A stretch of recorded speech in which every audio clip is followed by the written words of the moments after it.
process for me and my team member that did participate was, how do I put it, was exhilarating, at least when we were delivering our talk and the responses we were getting from the listeners, it was kind of encouraging.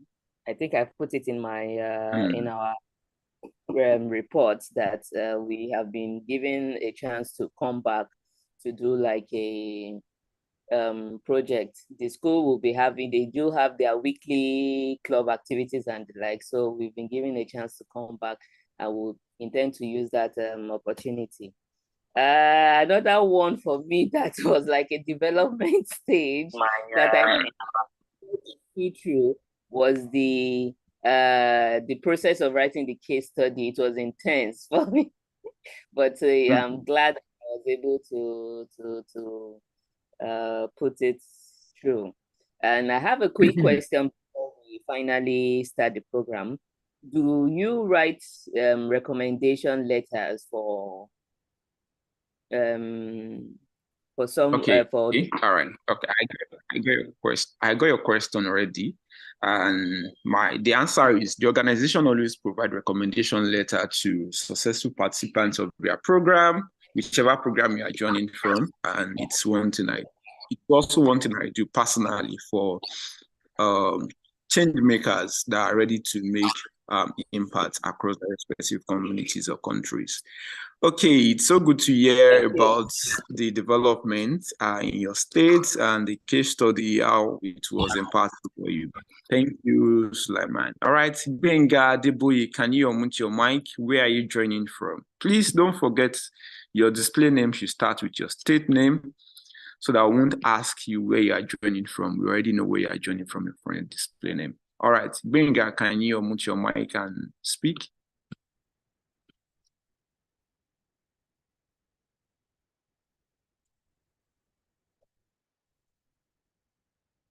Hello, Benga. Good morning. We can't hear you, Benga. Please speak out. Okay. Good morning, sir. Okay, we can hear you now. Good morning this morning. Yes, sir. I really appreciate God for the opportunity given to me. And I must say that the case study and the advocacy period was a great time. In fact, I really love to commend my teammates, especially one of us that make the advocacy very, very easy for us. He arranged where he's working, in terms of his working that relate to what he wanted to do. And he did provide an avenue that where we did it, in fact, they have even asked us to come back, that they will still organize one that we will have to come back. And the case study development is not easy, but I really have to appreciate my team because we always contribute together and we work together. So immediately I post, they will update, they will make correction, and we do some necessary things before we finally send it. So I really learned a lot of things, and this has given me the opportunity that yes, it seems as if I found the treasury in this program. So I really appreciate it. Thank you very much for the opportunity. Awesome. That's awesome. To all the amazing teams, I know that sometimes it might be very challenging when you have a team and they are not responding. But to each and every state that are on this call, congratulations. And we know that you guys are all amazing and the great work which you do and getting to bond and see how you can strategically achieve the purpose of the program. Yeah, it's really, really, really mind-blowing. Kudos to each and everyone. And to all the state leads as well, kudos to you all. Okay, right about now, I would like to bring Mr. Samson Morgan on board. And he's one of the lead of RecycleUp organization here in Nigeria, and he's also going to be sharing some motivations with us and also to tell us about the RecycleUp franchise program. Remember during the onboarding session, we had Mrs. Bolanle, who was the one that did the opening session. Then I also share one or two informations with us then. And please with a clap, with an emoji, whichever one you want to use. Help me make welcome Mr. Samson Morgan. Good morning, Mr. Samson. Thank you. Thank you, everyone. Thank you. You can just use the comment section to welcome him on board. Good morning, Mr. Samson. Good morning, everyone. Can you hear me? Yes, we can hear you perfectly. Yeah. So good morning. My name is Samson Morgan, and I work for RecycleUp. Can we all hear me clearly? Sorry, I'm having some network issues. Yes, we can hear you clearly. Yeah. So my name is Samson Morgan. Like I said earlier, I work with RecycleUp as a RecycleUp franchise manager, and we are glad to be on this project with you and your team. And it's a privilege for us to be here too. And we hope that we're able to select as many more committed candidates as we can find on this platform. So let me just jump into it right away. So the RecycleUp franchise program is a waste entrepreneurship program where recyclers give people the opportunity to be able to become wastepreneurs. So recyclers is looking to expand into different part of Nigeria, different part of the nation, to have more appearance, more visibility, and to be able to tap into different resources, untapped resources in each of these states. Currently, Recyclers has about 13 locations already, including Lagos. Sorry, Lagos is where we have. We are already based in Lagos, so we have about 25 locations in Lagos already, and we are looking to expand into other states. We are in Ibadan, we are in Ekiti, we are in Adamawa, we are in Abuja, we are in Kaduna, we are in Enugu already, and we are looking to do more as much as we can. So what we do is invest in people to become recyclers, to become professional recyclers. Give them the resources that they need, give them the support that they need to become successful in the business. And then they are professional recyclers, and they are also entrepreneurs, earning a living, providing jobs, creating value within their community. So I would just like to go into the requirement of the project to become our franchise. There are some basic requirements, and also there are some things that Recyclers itself as a brand would provide for you as our franchisee. And I'll also talk about the targets for the project. So let me start by stating that the requirement of the project. I know most of us must have been told already, but we need to talk about it over and over again. So you must have one plot of land or more, or a minimum of one plot of land in a very good, accessible location. Anywhere in Nigeria, we are ready to work. So we are open to anywhere in Nigeria. And I'm seeing a lot of states here, Jigawa, Kaduna, and all of that. No matter how far it is, we can be able to reach them. So, but you must be able to present to us at least a minimum of one plot of land. It can be leased, it can be owned by you, it can be leased, but you should be able to provide the land. Also, you also need to provide documents of the land. So if it's a leased land, then you need to provide a lease agreement for the land.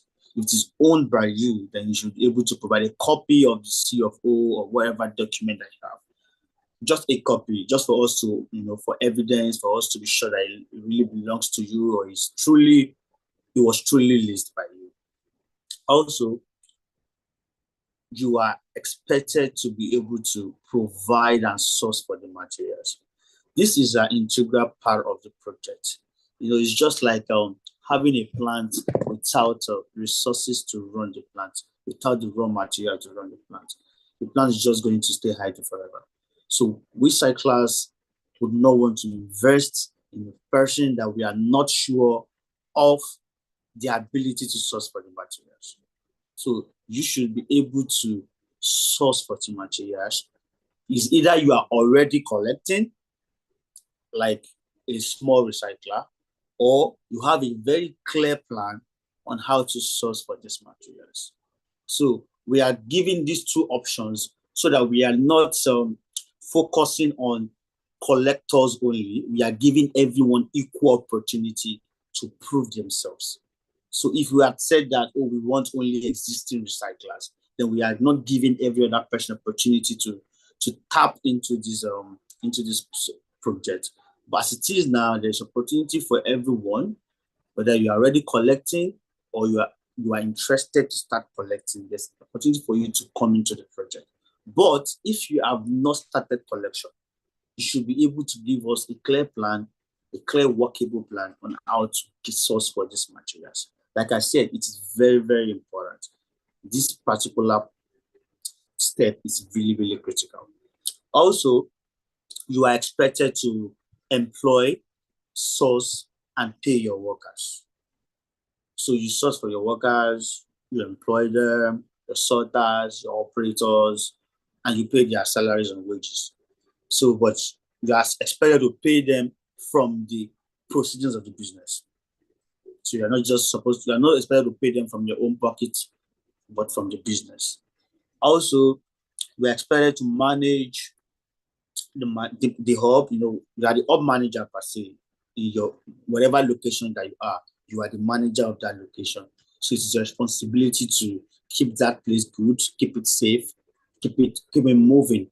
So the maintenance and the management of that place is your responsibility. Also, the machineries that will be provided to you by recyclers, you are also expected to maintain them. So I'm going to go into details, types of machineries that will be provided to you. Also, Recyclers has what we call the Recyclers mobile app.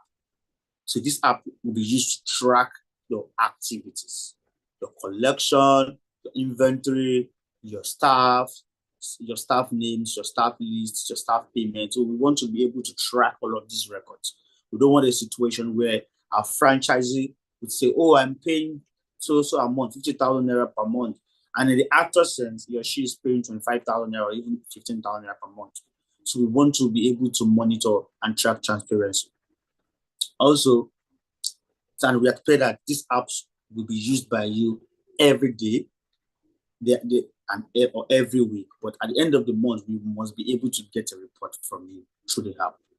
Also, we're expected to provide 2 letters of recommendations, a copy of your NIN slip, 2 letters of recommendation, a copy of your NIN slip.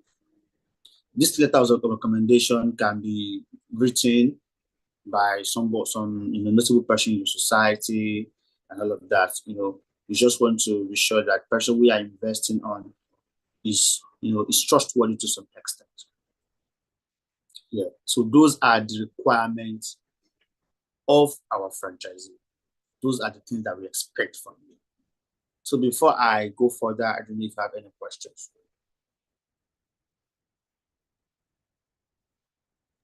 Okay, thank you very much for this detailed information you've shared with us, Mr. Morgan. Thank you. We sincerely appreciate your support and your participation in this event this morning. Naji already responded to what you wrote, that the requirements should be provided there. He has listed them, and it's very important for you to note down the point. However, you can watch the YouTube video again if you miss any point at all. But please, if you have a question, we'd like you make your question very, very brief, just in 30 seconds. Okay, I'll still start from Naji. Please, Naji, you can unmute your mic and speak.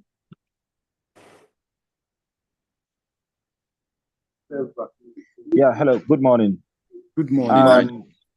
Yes, I'm calling from Enugu. I would like to know, is there any established franchise here in Enugu, or are we going to start up a fresh one? That's one. And the second question is that I have opportunity of getting a land inside school, inside the state university, but I don't know, how do I provide the documents in regards to that? Since it's a state school, I can meet the vice chancellor and they'll provide a space for me for where I will keep the PET bottles that I'll be collecting. So how do I get papers in regards to that? Thank you. Okay, to answer your question, the first question was around, we have an existing franchise in Enugu. Yes, we do have an existing franchise in Enugu. Trying to think of the address now. I can probably share that with the team, so they share with you. But we have an existing franchise in Enugu. She's a lady actually, and it's along the Enugu PH Expressway. I don't know the address at the moment. I can't remember the address. For your question around having a facility within a university, I do not think that recyclers would want to invest in such kind of facility, and we have our reasons. Over time, we've had different challenges on facilities. These facilities seems to be a temporary something, in my opinion. The VC may be changed, the management of the institution may change and say, oh, we do not want this kind of thing in this institution. And this is an investment of about 5 million naira. I'm talking about the structure itself. The structure and the share that will be built is worth over 5 million naira. This is excluding the machineries that will be provided. So I would not want to invest in a place where I'm not certain of the longevity of such project. So I would not advise that you look into that. You can look into facility around the university, but not inside the university. Yeah, thank you very much. Thank you for that clarification. We have a lot of hands up, but we might not be able to take all these questions. But I just want to see how we can take like 3 questions at once, Mr. Morgan. Nicholas, please unmute your mic. Please, you can just note these questions as the speaker. Nicholas, please unmute your mic and ask your question. Mary, you can give him access to unmute his mic.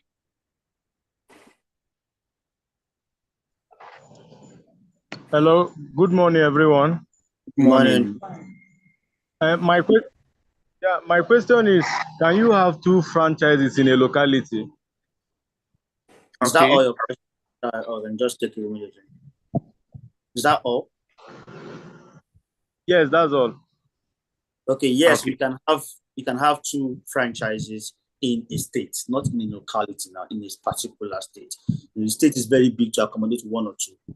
So you just have to be an a very good distance between them to avoid any conflict of interest and all of that. Say for example, I don't know if there are a lot of universities there.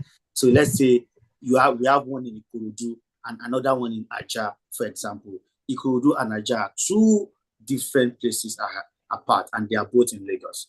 So I think that answers your question.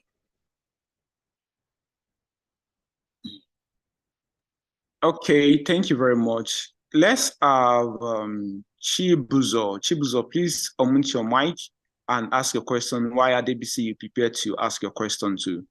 Chibuzo, can you unmute your mic and ask your question? Hello. Hello, good morning. We can hear you. Okay. Good morning. Good morning. Please, my question is, with respect to what Mr. Zimchi asked from Enugu, like the franchise now, if you are a startup, for example, now, and you have not really, okay, you have a concrete plan on how to go about it. As a starter, like somebody like me, for instance, I have a friend which I have initiated the plan with, and we have acquired land, and we are kind of starting and start building something. And I happen to be the sole owner and the surety of the land we took on lease. So now, with that one now count as the one that I'm still going to make use of because it's located somewhere. And another thing is that sourcing for the material now, somebody that is not financially buoyant but have a concrete plan on how to go about sourcing of the material and be making the materials, the raw materials available to carry out the process. Will that one also count as what your franchise requires? Thank you. Okay. Can we have, before he responds to your question, can we have ADBC? ADBC, please unmute your mic and ask your question. I'm just seeing, okay, everybody on this call are just males. I mean, those who are raising their hands so that they won't say that we are not giving audience to the female in the house. All right, ADBC, you can speak on, please. Okay, thank you very much. My question might be similar to the initial speaker. Previously, we have conducted some advocacy campaign in our region here in Kaduna near the university. But the issue now is when we did that advocacy campaign, the central market in that area showed interest that they would love us to come and establish like a collection center within the central market. So in that kind of scenario, what kind of documents or requirements do we need to, I don't know if that will be accepted, number one, and if probably it might be accepted, what are the documents that we need to submit since it's coming from the community that they need such within that area? Thank you very much. Okay, thank you for that question. Over to you, Mr. Morgan. Okay, let me start with the second question. I get your question correctly. There is so the community wants you to kind of have a collection center within the market. Am I correct?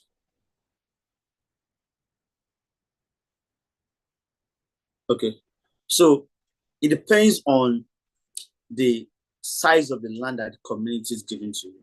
So what I would advise is you can have a collection center. So a collection center is kind of different from a processing center.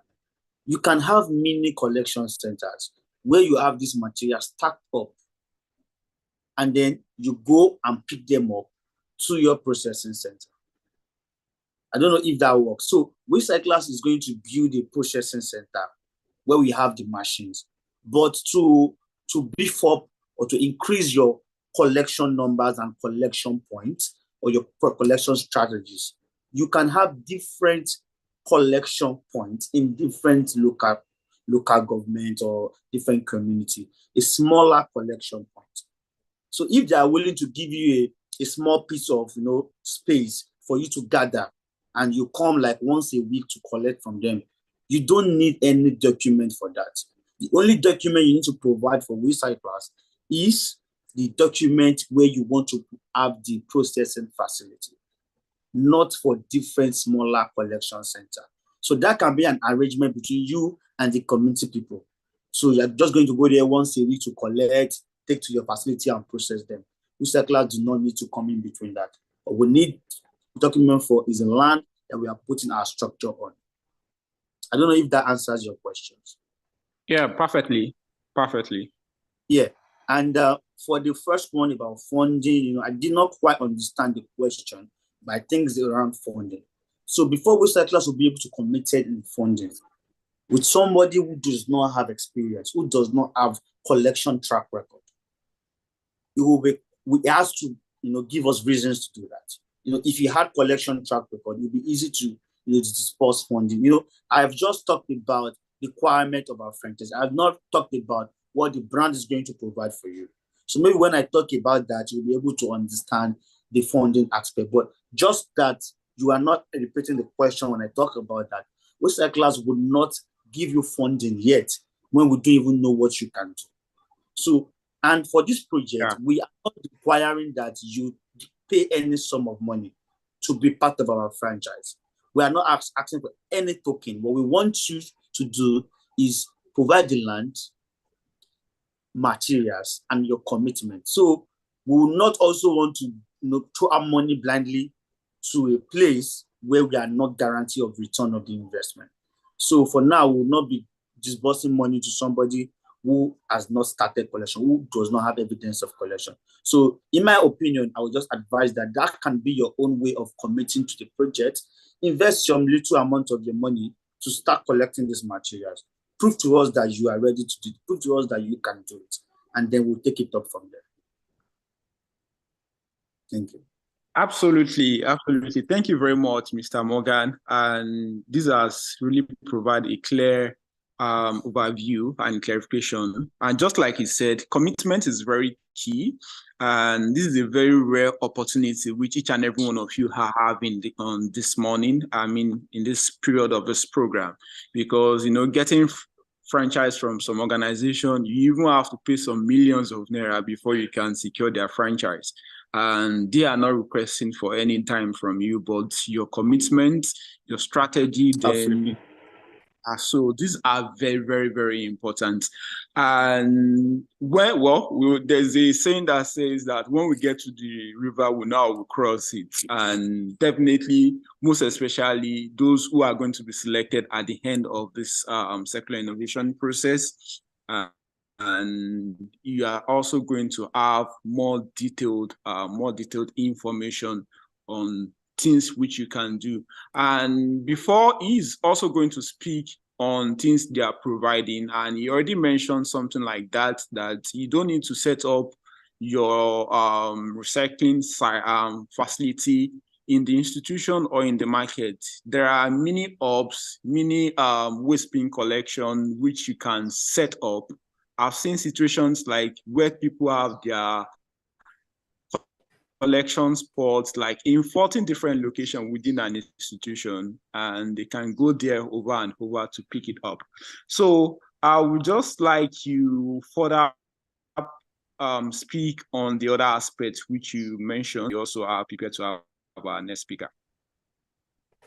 All right, thank you. So I'm going to talk about what are the things that recyclers will provide. So recyclers on that facility, on that land that you have provided, recyclers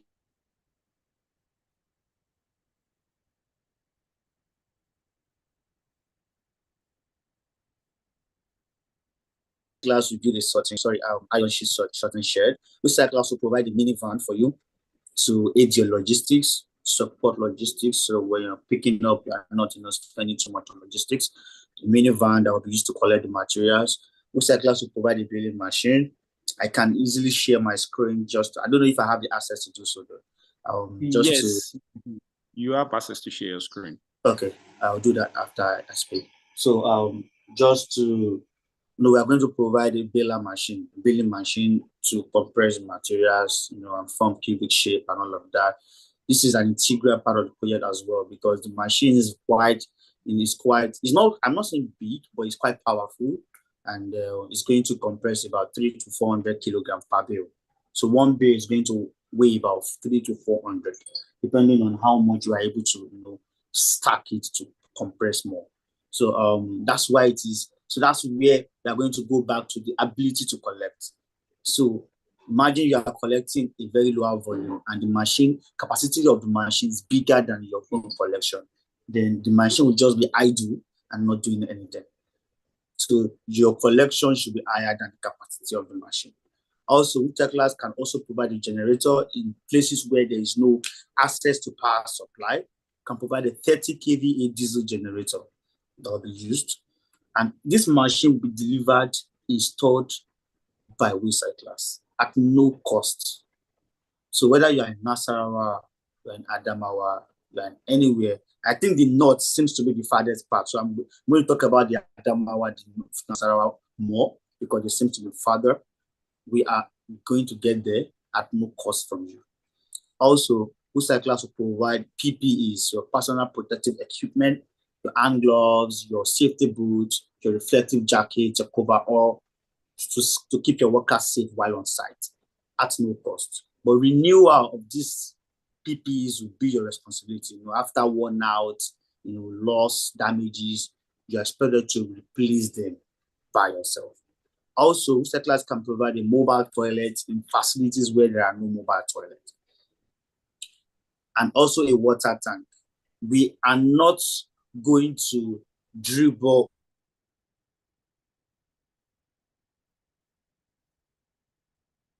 holes in all of them for you to get water, so there can be water in the facility. Also, recyclers can provide funding, yes, for you to operate, for you to collect, for you to operate the business.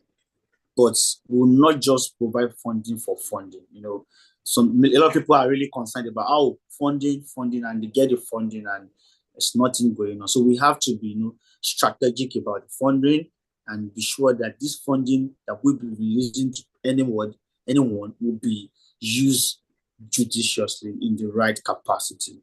So we are not going to just release funding to somebody who is collecting 20 kg and we are not even sure of your capacity, and we are going to release millions of naira for you, and it's just going to be hanging there. In the economical part of the business, it's not good for us as well as a business person.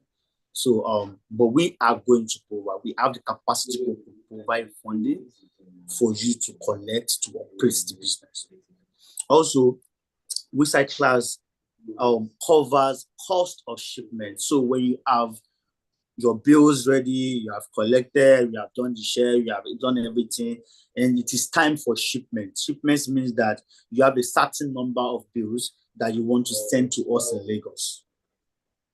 Let's say a container will take about 55 bills, while a open-headed vehicle, that truck that used to carry cows from the north, I don't know if you've seen them, they used to carry grains as well, dairy and coal. That truck would take 67 to 70 bills at a time. So when you have about 70 bills, that means that you are ready for shipment. So you reach out to RecycleUp team. RecycleUp team also knows, because there is a daily reporting that we get from you. So we are tracking your inventory. So we know that you're ready to ship, and we request for, we get the truck, you can get the truck, we can get the truck, but RecycleUp pays for this truck to Lagos. So you send this product to us in Lagos, the clear and blue, you send it to us in Lagos, and we buy them from you, not free. After paying for the truck, we also pay for the product with you. So we have our different prices. I would not want to start sharing prices with us here, but we can share via email with the RecycleUp team, and they can share with you on prices. Prices sometimes may vary on location, because I can say that as of now, it costs about 1.5 million to take a truck, to hire a truck from Adamawa to Lagos.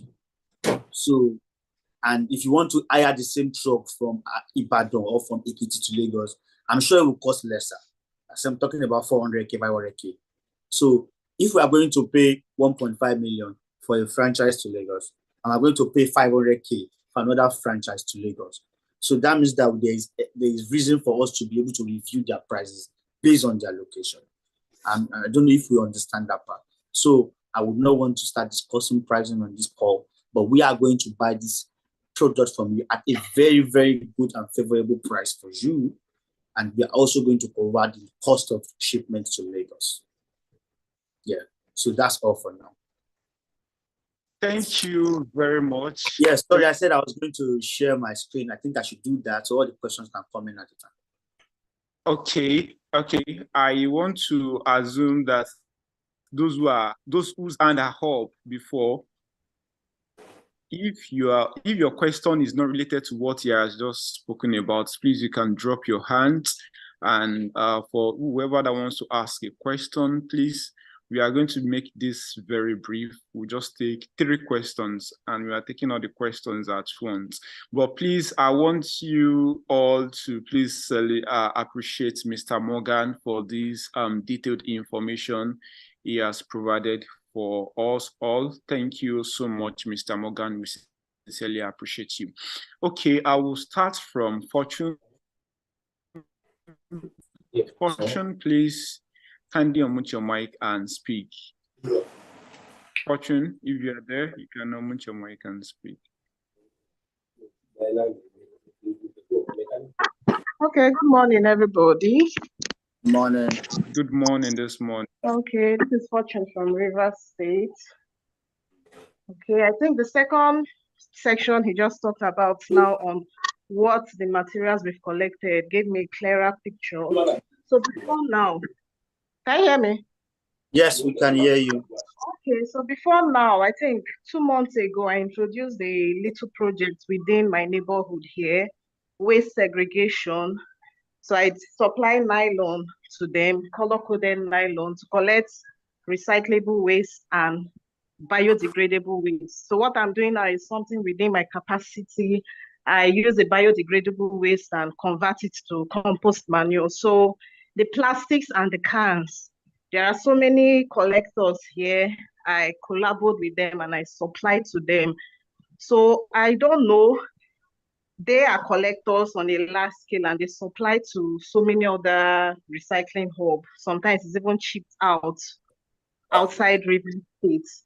So I wanted to know these equipment and all that, can it be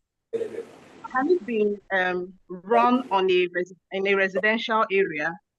Like my compound where I stay is quite big, and at the backyard there's a large space. So can it be done within a living area, or it has to be outskirts of town based on if smoke comes out from the equipment and if it causes so much noise or vibrations? So that's my question. Well, it depends on that. There are a lot of situations, the house, the facility, does it belongs to you? You need to know that. If it is a rented apartment, definitely not. You cannot do that there. If it belongs to you, maybe because you are the owner of the facility, but we will need to see the size of the land or the size of the space we are talking about before we can be able to take that kind of decision. But just know that if this facility does not belong to you, then we are not there's no point talking about it. But if the facility belongs to you, maybe we can look into it.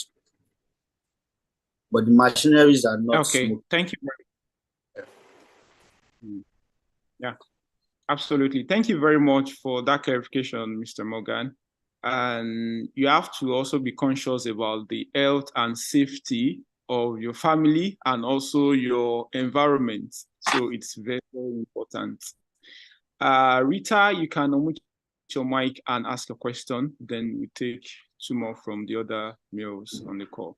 Rita, please make your question very brief. Go straight to the point. Okay, thank you. Good morning, sir. And thank you for this opportunity.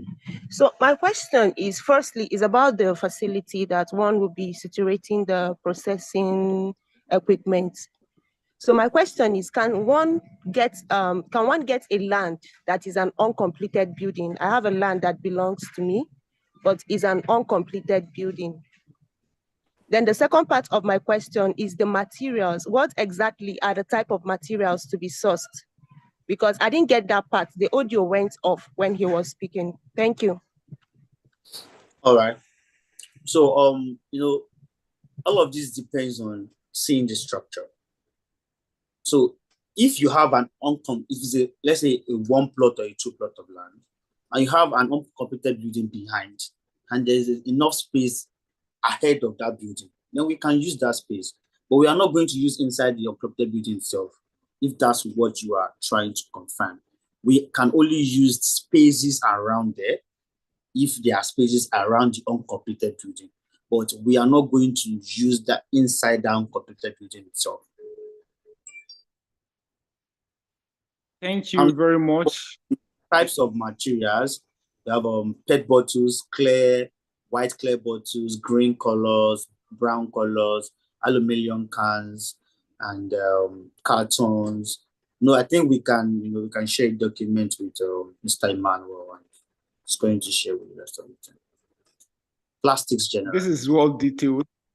Yeah, absolutely. Thank you so much. And okay, let's have Samuel from FCT, please. That will be the last question we are taking. And if there are other questions you have in mind, we also share a form with you, which you can drop your question. And most especially the team, we receive this question and put them together and see how we can communicate with Mr. Morgan if there will be a need for him to provide further clarification. All right, Samuel, you can unmute your mic and ask a question if you are there. Okay. Good morning, everyone. So my question is concerning the materials being sourced. Can glass also be involved? Because I noticed that glass are usually thrown and discarded very, very well in Abuja currently. Most of the eateries, the hotels, and restaurants too. So can glass also be involved? Because currently I have like Bama bottles now. I have almost 1,500 of Bama bottles being stored that I sell to people that usually use to store tomato. So I don't know, can glass also be involved in this process? Thank you. All right, thank you. So I would say yes, and I would say no. So I would say yes, we recycle glass bottles. So, but if you look at the distance, you have in Abuja and in Lagos, the value of glass bottles is less. So we are going to transport glass bottles from Abuja to Lagos. the truck owner are going to charge us the same amount they're going to charge car owners. So it is not economical for us to transport glass bottles from Abuja to Lagos. But what we can do is you can continue with your glass bottles, continue to stockpile them, sell them to whoever you want to sell them to, and report the numbers to us. We can collect the numbers for your glass bottles, but we do not really need the glass bottles because of the distance. I also need to add that there's a contract, there's a WeCycleUp franchise contract. So it's going to be shared with whoever that we select. So in the contract, you will see more of these things. So WeCycleUp is generally responsible for all the materials that you collect under our franchise program. All the materials belongs to WeCycleUp, but we are buying them from you. At the same time, we need to also consider the economical factor of all of this, economical, cost of transporting and all of this. Within Lagos, it's quite easier to do all of these things because of this. But outside Lagos, we put priorities to the types of materials that we transport from you. So if we look at it and by calculations, it's not profitable for us or profitable for you to transport any material from your location to Lagos, then we might just advise that you sell it over there and report the numbers to us, like glass bottles. Okay.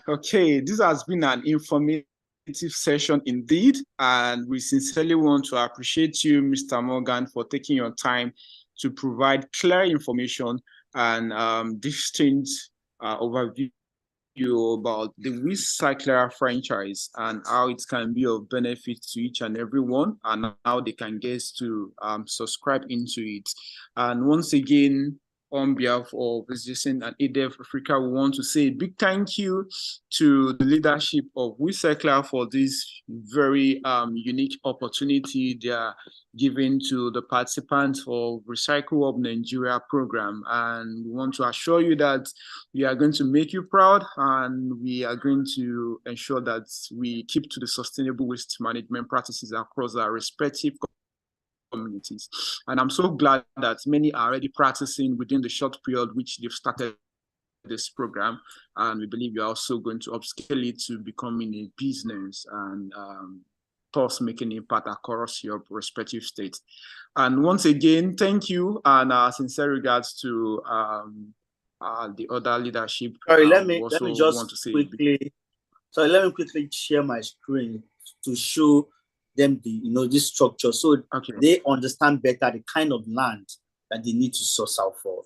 So I think when they see pictures, it would open their mind more and give them more knowledge on what we are really looking at. Okay, all right, that's fine. No.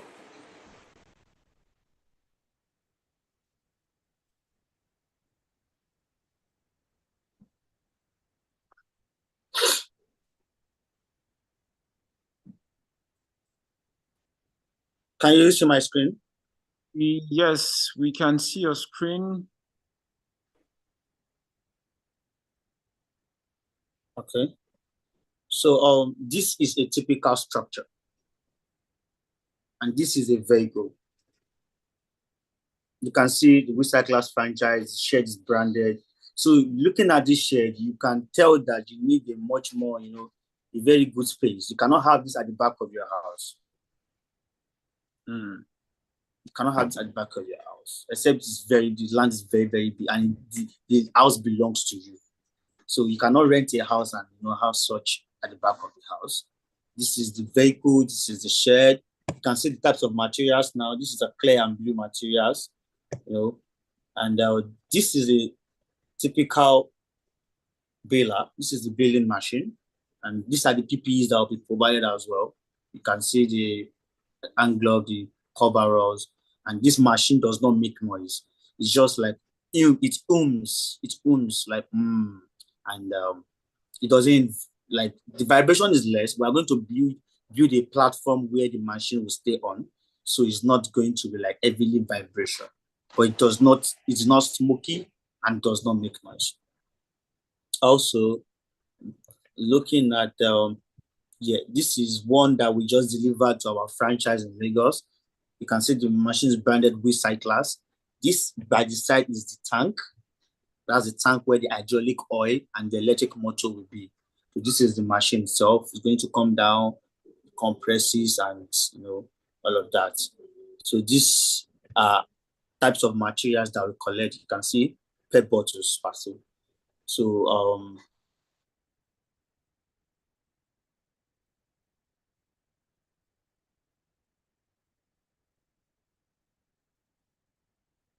this is it.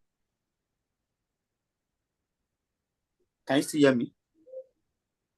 Yes, we can hear you now. We can hear you. Yeah. So this is typical.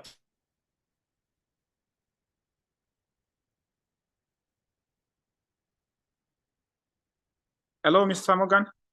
Truck. Typical truck are loaded inside the vehicle. Yeah, I think Okay. I am done. Yes, thank you. All right. Thank you very much. Thank you. We sincerely appreciate, and definitely we'll still get some of this picture which we can share with them on the community, and they can have clear view. And if you, like I mentioned, if you have other questions, we put your questions, the programs team, they're on the call, they will put your questions together and we'll see how we can address that. Once again, we want to say thank you very much for being here this morning. And also we look forward to giving you further updates, and our sincere regards to Mrs. Bolanle as well and the esteemed leadership of Recycler. Thank you and enjoy the rest of your weekend, sir. Thank you, and enjoy your weekend too. Thank you to everyone for having us. Thank you. Yeah, thank you so much, sir. All right. Okay, dear innovators, we are moving on to the Innovation Bootcamp, whereby we getting to learn more about sustainable business model and Canva. What are the things we need to put in place? What are the things we need to do in getting to invest, getting to learn more about investors pitch deck and also grant application. And these are things which we are going to be learning on into this bootcamp, aside this detailed information we've had this morning. And I want to bring on board our very first facilitator today in person of Mr. Abdulgafar Sulaiman, who is a highly motivated professional holding a bachelor degree in agricultural and bioscience engineering, who is currently pursuing an MBA in big data management with over 5 years experience in the dynamic field of agri-tech and oil and gas. He has earned his expertise in business operation management and logistics, supply chain, and project management. Abdulgafar currently serves as the operation manager of Hals Sharis Gas Limited, where he has consistently demonstrated a track record of success in formulating and executing strategic business.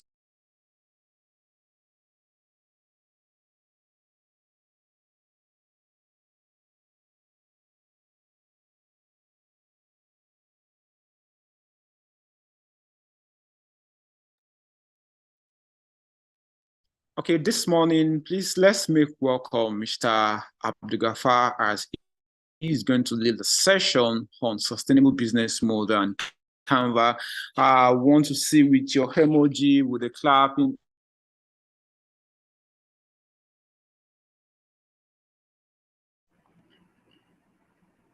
I want to see in the comment section, let's want to be engaging us in this insightful session. Good morning, Mr. Gafar. Good morning, Mr. Emmanuel. It's a pleasure to be here. Thank you, everyone. Good morning, everyone. So I'll just proceed to share my screen now. Do I have the access to be able to do that? Yes, you do. All right. Let me just go ahead with that to share my screen.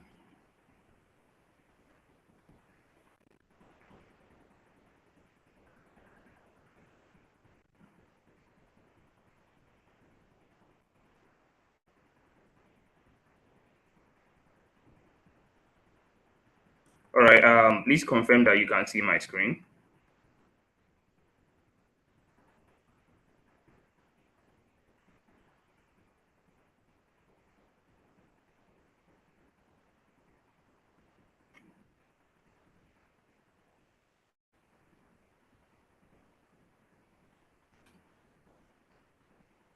Hello, can you see my screen now? Right. Thank you everyone for the feedback. Yeah, I could see that you can see my screen. So, good morning, everyone.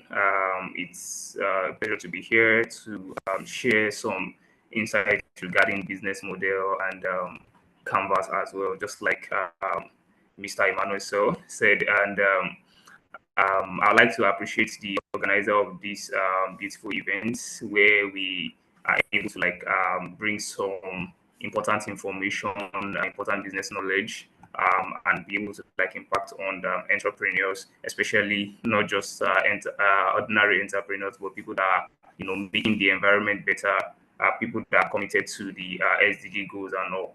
So thank you everyone, and let's just go ahead with the presentation. So basically, my name is Abdul Sulaiman, like he has mentioned, and I'm going to be facilitating this session on business model and Canvas. So basically, I'm going to be talking about, what is business model and what does it mean, why is it important and all. Then we'll look at different aspects of or different types of business model. Then we now look at elements of a business model and a business model canvas. And of course, we have a summary and Q&A session where you'll be able to ask questions and I'll be able to respond to the questions. So without taking much of our time, I'd like to know if you can hear me clearly before I proceed. Please confirm that you can hear me clearly, then I can go ahead. Yes, we can hear you clearly and the slide is set, so we can run ahead. All right. Excellent. Thank you for that. So, like I said earlier, what is business model and why is it important? So business model basically describes the way a company, generates revenue and create value for its customer. So basically, for you to say you have a business, there are some things that needs to be in place. For example, there needs to be a particular problem you are addressing or you're solving. Then you need to be able to now sell that's the solution to that problem. You understand?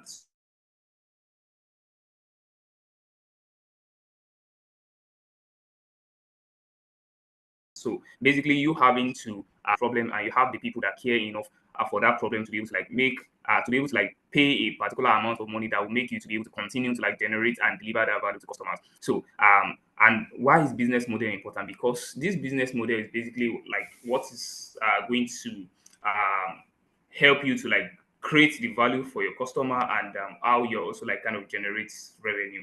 So and of course this outline key component of how company operate and make its money, right?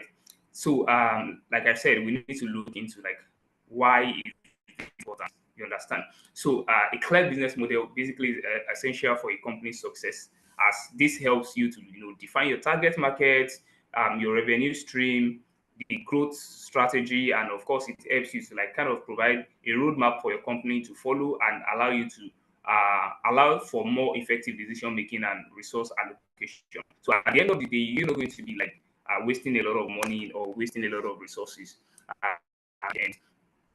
So that's of course the reason why business model is very, very important. Now we have different kind of business model. Like I said earlier, business model um, is a way that a company is going to generate revenue and create value for its customer. So we have different ways in which company generates money and create value for customer, and that's of course the different types of business models that we have. Now, if you look at the first one, which is the one that everybody is familiar with, which is the products or service-based model. So this is a type of business model that focuses on selling products or services. So example of this is, for example, where I work, a gas company. All we do is we sell LPG, that's liquefied petroleum gas. So we sell LPG, so that's a product that we sell to our customers. So we sell these directly to customers, right? Then a service base is going to be maybe a consulting firm or maybe a software company, right? So those are kind of example of a service-based company. So basically what they do is they sell products or they sell service. You understand? Then another kind of business model is maybe a platform or marketplace business model. Now, this type of business model creates value by connecting buyers and seller in a two-sided marketplace. Now, a typical example of this includes, probably everybody's going to know Jumia or Amazon or Afrimash. You understand? So when we say a marketplace, so a two-sided marketplace means that there's a particular people that have this product that they want to sell. There are particular people that need this product, you understand? And you create a marketplace, you understand, that is going to be in between them, a platform where the seller of this product can list their product on the platform, then the buyer can go to that platform to go and make purchase of that. So for example, the previous company that I was working, that's Afrimash Company Limited. So they are a Greek tech company. So what they do is they have a platform.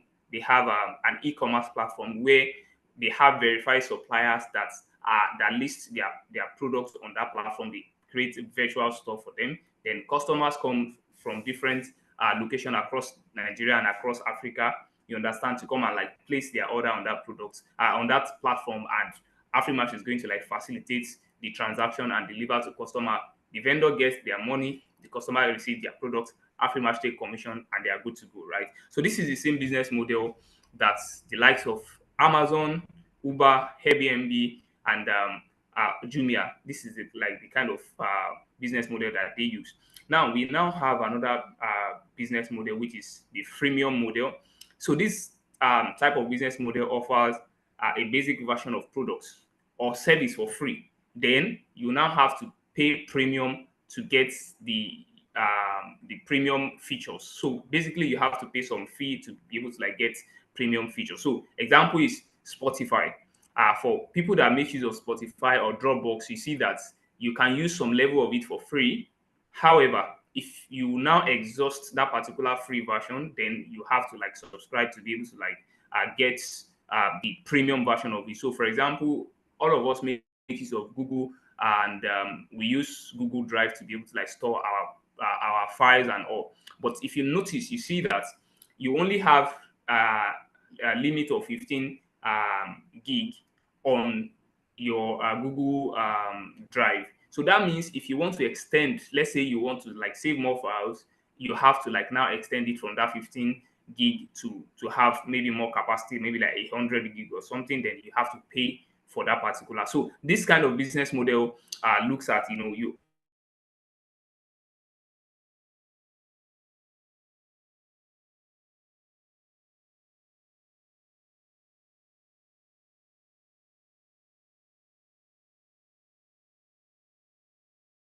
offer a very basic version of that product. When people enjoy it, they want to extend, charge some particular amount of money for that business model. So this type of business model, involves customer paying a recurring fee, to access a particular product or service. So for example, for people that use Netflix is a subscription based model. So in which you have to subscribe to Netflix before you can be able to like use the service in turn. You understand? DSTV is the same thing, and maybe for people that also make use of maybe like a prepaid kind of meter as well. So those kind of things where people will pay you ahead to subscribe for particular product or service for a period of time. You understand? And of course, for every other time, they have to like pay amount of money to to be able to like continue to use that product or service. So another kind of business model is advertising based model. Now, this type of business model generates revenue through advertising. For example, all of us make use of YouTube. You go to YouTube to go and source for different information. You watch YouTube for different things. But you notice that while you are watching that YouTube, something will pop up to say that maybe like Jumia ad, maybe like ad for, have you ever experienced like you watching video and at the end, at some point, the video is going to pause and you have to like watch a particular ad for a period of time. You understand? So those are like advertising based model. Now, YouTube has been able to create a free platform for everybody. So this include Google, Facebook, YouTube, and the likes. So they've created a free platform for everybody where people can go and use the service for free. However, how are they going to be able to like continue to do this? Do they just like us? That's why they create this wonderful platform for us to use. But that is not the point. They created it so that they can have more users, then they can be able to now use that platform as advertising platform for people. So that's why you see businesses spending a lot of money on Google ad, Facebook ad, YouTube ads, because this is a platform where a lot of people, come to source for information and all, and people can be able to now like advertise their products using that. So Google makes their money from ads that you see when you are watching YouTube. Facebook makes their money from ads that you see on Facebook, Instagram, and the likes. So this is like a kind of business model. This is how they are able to generate their revenue. You understand? So then also we have another business model called the licensing model.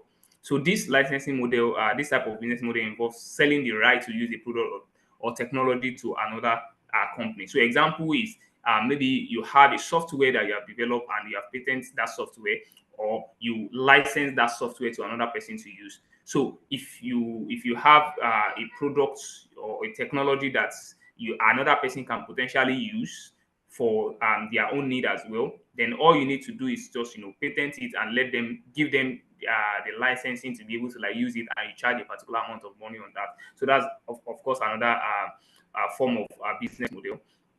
Then we also have another one called the franchise model, which I think the previous speakers talked about something around this. Now, this type of business model involves selling the rights to use a company's brand or products or processes to another company. So example include maybe fast food restaurants and retail stores. So for example, you see that there's a lot of McDonald's stores around, McDonald's outlets around, and you'll be wondering that is it McDonald's that owns all of this? Not necessarily. You see a lot of so for example, now in Nigeria here, you see a lot of Chicken Republics around. You see a lot of maybe Tantalizer, maybe Mr. Biggs, maybe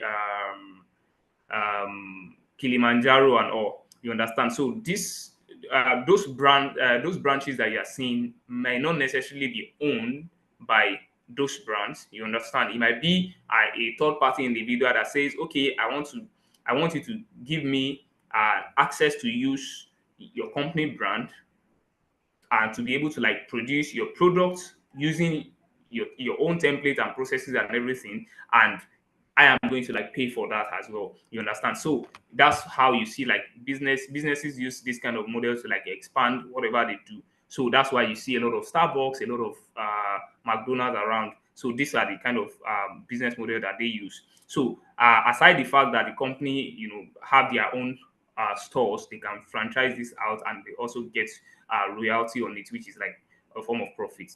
Then another one, which is now very important, is the hybrid. Now, this hybrid business model, so you see that I've mentioned a lot of business model before this hybrid, and I'm bringing this last. So the reason is that now it depends on your kind of business, the kind of business that they are doing, that wants to determine how the kind of business model that is going to be suitable for you. So at the end of the day, you see that when the entrepreneur starts any venture or you start up any company, you are going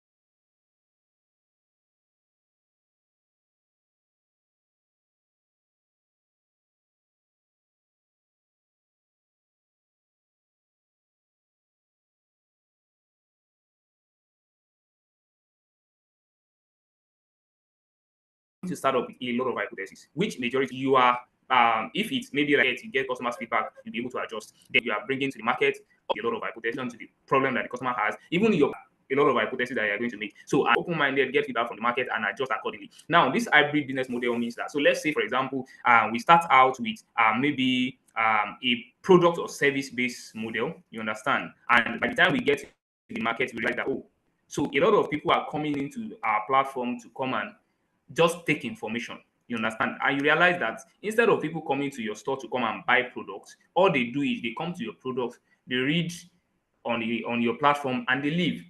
You understand? So that might be that either you are targeting the wrong kind of market, or maybe the kind of customers that your business is attracting are not the kind of customer that needs what your hypothesis is at that moment, which is you want to sell product or service. So at that point, you might want to pivot into, okay, can I create something around this? When people come here for information, they even get more information, they get to stay longer and everything. Then you can introduce something like advertising, you understand, which is going to be like another business model. So you can continue to, sell products or service that you sell and still be able to like sell that as well. So that makes it like a hybrid business model. So this type of business model basically combine the elements of different business model, include example, including like companies that use combination of products and sales and advertisement, like I said. So product sales and advertisement, or like as revenue business stream. So you see different organizations that they don't use one part of one particular business model. You see that they use multiple business models. So these are kind of like hybrid, and this is basically because of the feedback that they get from the market. That's what dictates whatever business model they are going to like pivot into in the future. So that's basically like what the business model is all about. Now, let's now look into like what are the elements of the business model. You understand? So we've talked about like what the business model is. We've looked at different types of business model. Then let's look at the element of business model. What are the things that we need to have in business model, right? So the first thing is value proposition. What is that thing that you are selling? You understand? What is the value, the unique value or the benefits you understand that you are selling? So the value proposition is basically the unique benefit or solution that a company offers to its customer.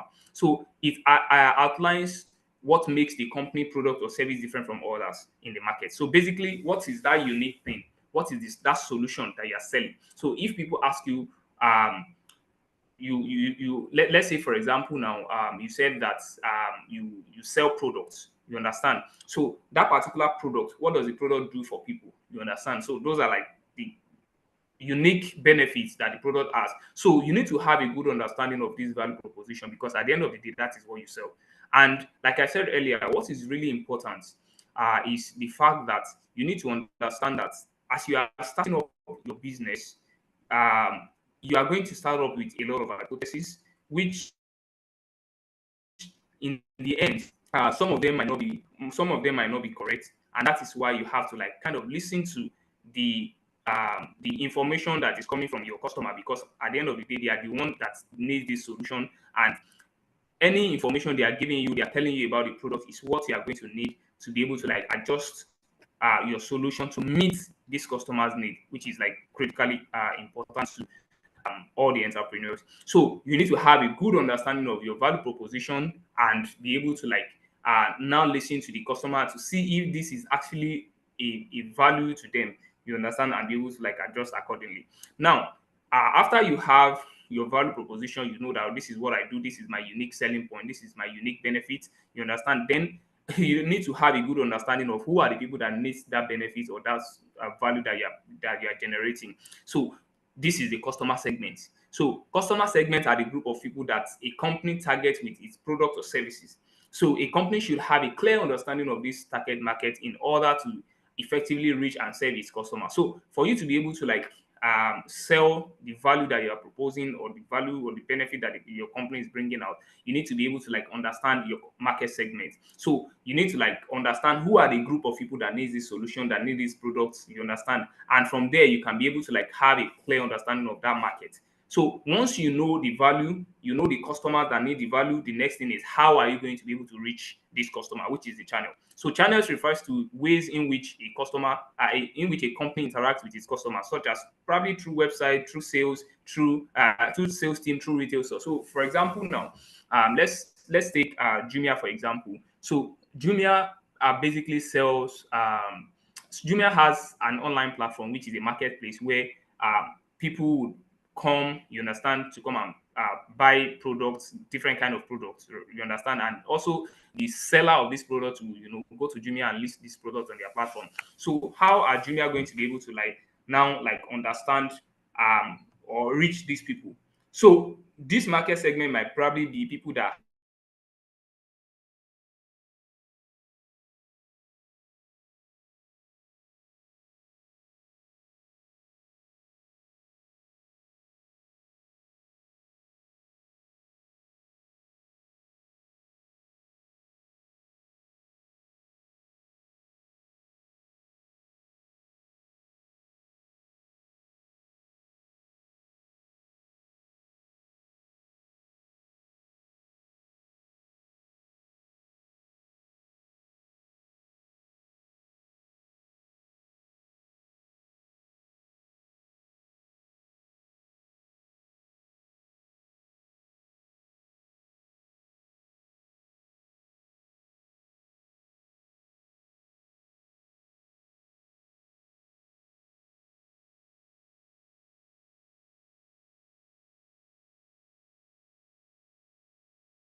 have access to the internet, because of course you need access. So that means Jumia needs to understand maybe to their laptops or their phone and everything.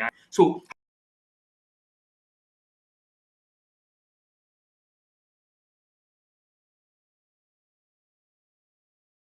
how do you maintain this relationship with your customer? How do you stay in their face every time? You understand? So it could be that maybe you offer an ongoing support to ensure that these customers comes back to you every time. Maybe it could be through so depending on the kind of solution that you prefer to these customers. So let's say, for example, now a company where I work, which is a gas company, we have different sales mix, which includes the retailers, the people that are bulk buyers, the restaurants, which are probably like key accounts and all. So for this kind of people that are key accounts, one of the ways in which we are able to like support them is that because what we sell is a very flammable product, so we kind of help them when it comes to like HSC, which is like health safety aspect of what they do. So we kind of like give them pep talks on, oh, this is how you keep the cylinder safe, this is how you ensure that the gas will not get exposed, it doesn't leak, and this and that. So those are like kind of ongoing support that is going to like make those customers to stay. So all you need is to identify a ways that you can be able to give additional value, you understand, or maybe like complementary service to ensure that your customers, as you are bringing them on board, they are not going, and you are able to like keep that relationship with them. Now at the end of the day, when you have you have the product you want to sell, you know the people that needs it, you are able to sell to them through a particular means, and you are able to keep this relationship. At the end of the day, you need to make money, right? So which is the next aspect, revenue stream. So revenue stream describe the sources of revenue for a company. So you want to know how you are going to be able to like make money from whatever solution you are delivering. Except you are NGOs, I believe all other enterprise, they are for profit. You understand? So you need to be able to like generate. And like I said in the first place, that you only have a business when you identify a particular problem, you are able to develop a solution to that problem, and the people that have this problem care enough to pay for the solution, and to pay in such a way that you can continue to generate that value to help them to continuously solve that problem. That is the only time that you have a business. So you can think about it in a way that, look at the current business that you are working on now, that this particular business I'm working on, who are the people that needs this solution? Are these people willing to pay something enough for me to be able to like continue to generate this value to them? You understand? Once you answer to that question is yes, then you have a business. You understand? All you now need to do is, how do I now improve on this? How do I improve on the product so that these people get more value? How do I charge more to be able to like get more revenue? You understand? And how do I look for more people that need this solution than I can be able to sell to? But if you are unable to answer that question of, do I have the right product that solves the right problem, and the people that need my product or my service are paying enough for me to be able to like continue to offer this service to them, then you don't have a business. So revenue stream is a very critical aspect of element of a business model. So your revenue stream is very important. Are you getting your revenue streams through the sales of products, the sales of the service, or subscription, or advertising, like I said? So if you look at the likes of YouTube, the like of Facebook, you'll be like, these people are spending a lot of money to make their platform better. You understand? A lot of time you go on Instagram, it is going to be very difficult for you to leave the platform. You go on Facebook, it will be very difficult for you to leave the platform, because these people are spending a lot of money to ensure that this platform is user friendly. And you'll be wondering that if these people are spending this a lot of money, are they just humanitarian? No, they are actually making their money, because the more you stay, the better it is for them. So, and how they are going to be able to now charge is that people like Jumia, people like Amazon, people like Alibaba now wants to do advertising, and they go to this platform and give them millions of dollars, billions of dollars to be able to like advertise for them, and that is how they make their money. So you need to be able to also know that as I'm solving problem for people, I need to be able to like generate enough revenue from it for me to be able to continue to deliver this value to them. So that aspect is critically important. Then what are the key resources that you now need? So key resources basically refers to the assets that a company needs to operate, such as number one, your employees. I mean, you need people to be able to like deliver the solution. You need probably like technology or maybe the brand itself. So for example, for some people that want to go into franchise, probably like they want to get franchise from maybe McDonald's and the likes, or maybe from Kilimanjaro or something, you need to be able to like know that, oh, so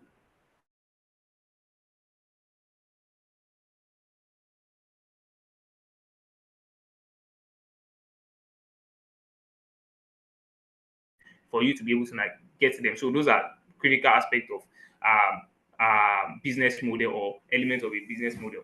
Now, let's now move to the final phase, which are the last three things that are critically important in business model. Number one is key partners. One thing that you need to understand is the fact that you cannot do it alone, especially in this circular economy that we are. You cannot do it alone. I remember the last speaker that was talking about recycling and all.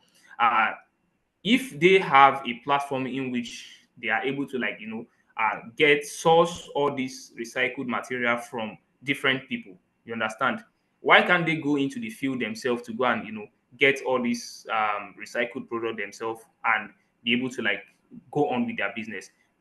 Because they realize that they cannot do it alone. You need partners.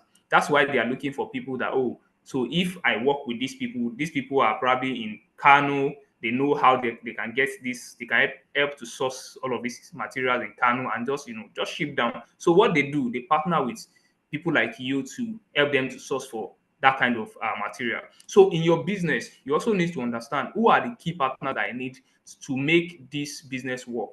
So what you need to really identify is that what are the key area of my business? What are the important part of my business that are that I cannot do without? So you need to know which one that you cannot do without, which one are your competitive advantage.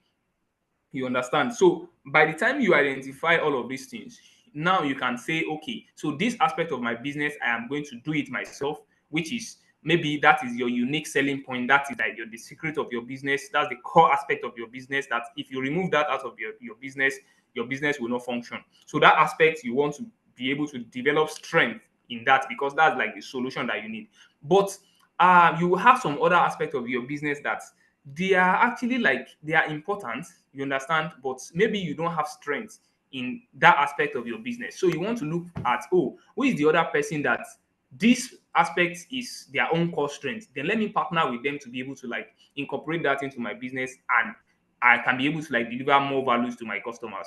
You understand? So that is why you see that it is very important for you to know the kind of partnership that you are going to need for you to be able to like improve on your businesses. So that's why you see these people are coming to say that, oh, we need people that are going to collect this material for us, and bring them down.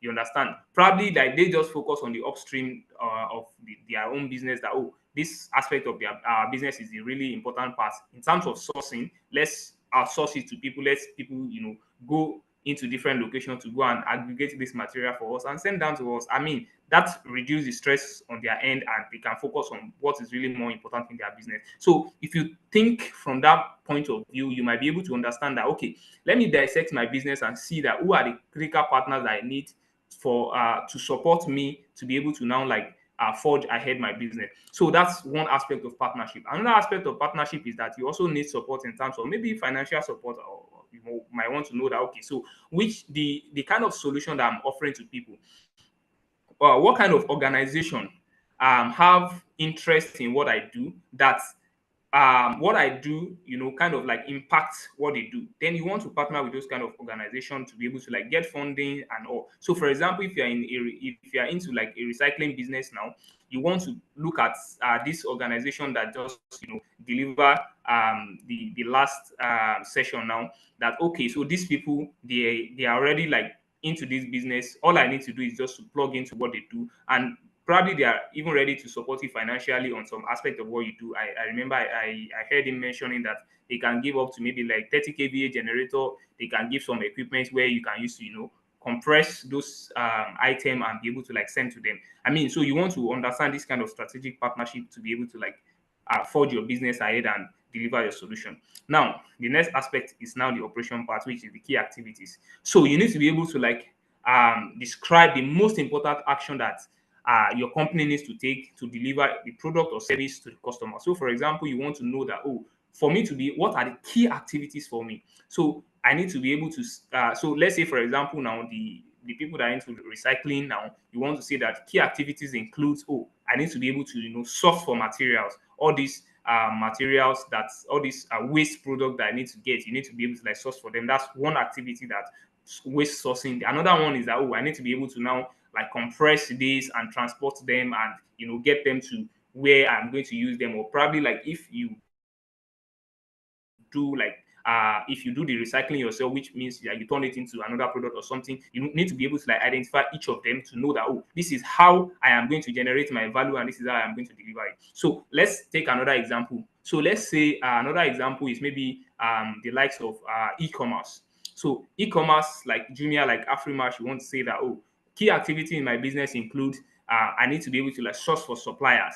You understand? And this supplier needs to like list their products on my platform. I need to like ensure that the platform is ready for customers and customers can enjoy the use of this platform. And I need to also be able to like reach these customers to be able to like come to this platform to be able to like make their purchase. And I need to be able to deliver this product to them. You understand? So those are like key activities in what you do, and that's what forms the operation. So that's why I call the aspect the operation part of what you do. You understand? So you need to be able to like have a breakdown of all the activities and know the key activities that are critically important to your business. So then the last aspect is now the cost structure.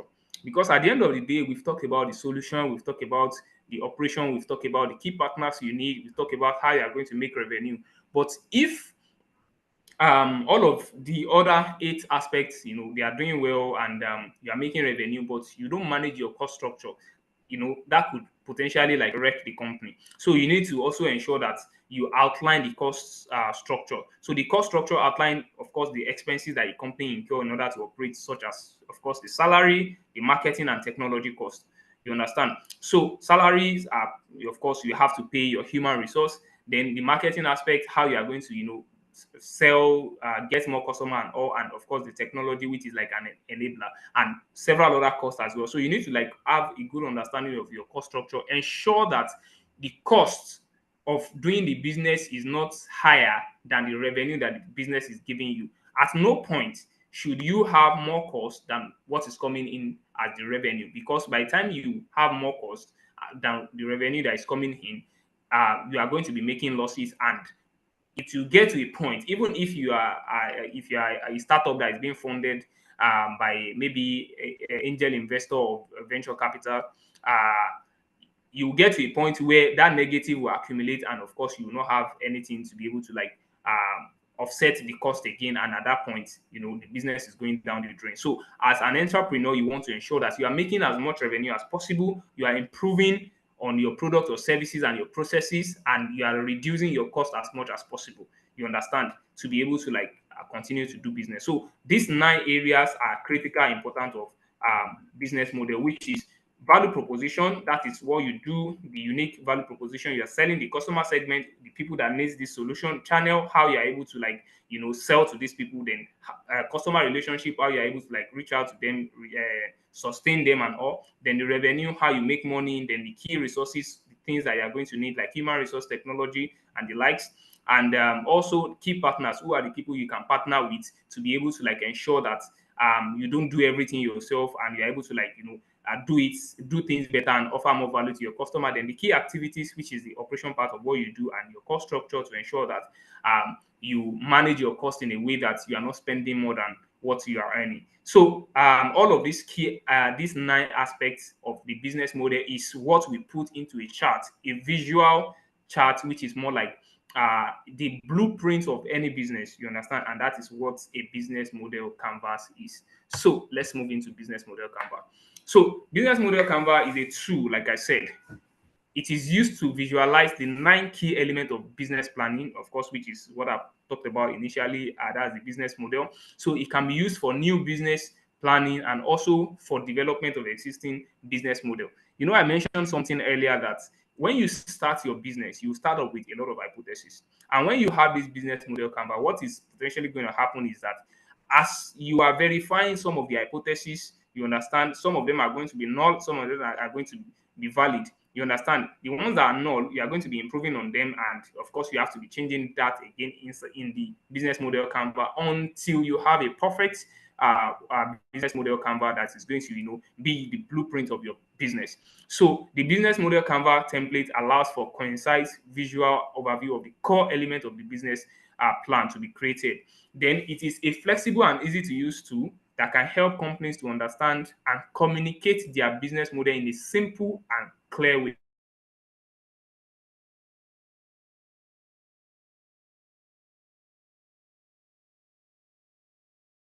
Opportunity for innovation, improvement, and make more informed decision about their business strategy. So I'm going to show that now. So this is what a business model Canva looks like. So you have the aspect of the key partners. You have to feel who are the key partners that I need to, partner with. So, for example, let's say let's take a recycling business. For example, now, who are the key partners that you need? You need to be able to get. Let's say you are the one where you play is the aspect of where you transform these products, this waste into new product. That's like the place that you play in this business. You need to identify who are the people that are aggregators that get these waste materials in different communities and be able to send to you. So those that's number one key partner for you. Then number two is you need to be able to transport this. So probably you need to like partner with maybe a logistic company that is going to that you will be able to negotiate better pricing with because of the consistency of what you do. They can be able to drive down the cost for you. You'll be able to leverage what is called economy of scale. Those are like another partner for you. Let's say some other organization are interested in maybe clean environment and all, and these people can potentially give you funds to expand your business. That's also the kind of key partners you're looking at. You understand? And so on and so forth. Let's even say that maybe what you transform the waste into is another raw material for another company. You want to also identify those kind of company that needs that product. You understand? Those are like kind of key partners that you need. So you look at different aspects of your business, and of course you'll be able to know the key partners. Then you'll be able to put your key activities, which is your operation, key resources, the things that you are going to need. And what is central to everything is what is the value that you are selling. That unique value proposition, what is the value that you are selling to customers? It is very important to be able to like articulate that, which is why that is central to everything. Then you see the customer relationship, the channel, the customer segment, then the cost and the revenue to ensure that you are making money and you are not losing that money. You are able to like manage your cost. So that is what a business model Canva look like. So you input those 9 key elements of business model into this business model Canva based on your own business. You understand, and this can form the blueprint for your business. You understand? So a lot of people are probably going to ask after this session that what is the business between a business model Canva and a business plan? Business model Canva is not a business plan, and a business plan is not a business model Canva. But if you are able to clearly prepare your business model Canva, it will be easier for you to prepare your business plan because now you have a better view of what your business does. You have a clear understanding of what your business looks like. Then you can use the business model Canva, the information on the business model Canva to now develop your business plan, which is going to include different aspects of things, including like the finances and all. And you can be able to like table that to maybe investors or for any purpose that you want to create the business plan, basically. So business model Canva and business model, they are not the same thing, but a good business model Canva can help you, to properly articulate what your business plan is, and you can be able to like make better decisions with that as well. And like I said, another thing that is important is that you don't just prepare business model Canva and go and keep it. You understand? You prepare business model Canva based on your current hypothesis. You ship your product into the market, get customer feedback, make adjustments, you understand, and come and be adjusting it until you get to a point where you have a good understanding of what is going on, and and that point is when you can clearly say that, oh, I have product market fit because I have a product that's the unique proposition. I have the people that I think need this product, and these people actually need the product, and these people they are ready to pay something enough for me to be able to like continue to deliver this product to them. That is when you have a product market fit, and that is when you have a business. So that's also like a critically important aspect of the business model can be, and one of the things that this is going to do for you as an entrepreneur. So, in summary, a business model, outline the ways a company creates value, which is very, very important. That value that you're creating is very, very important for its customer and generates revenue.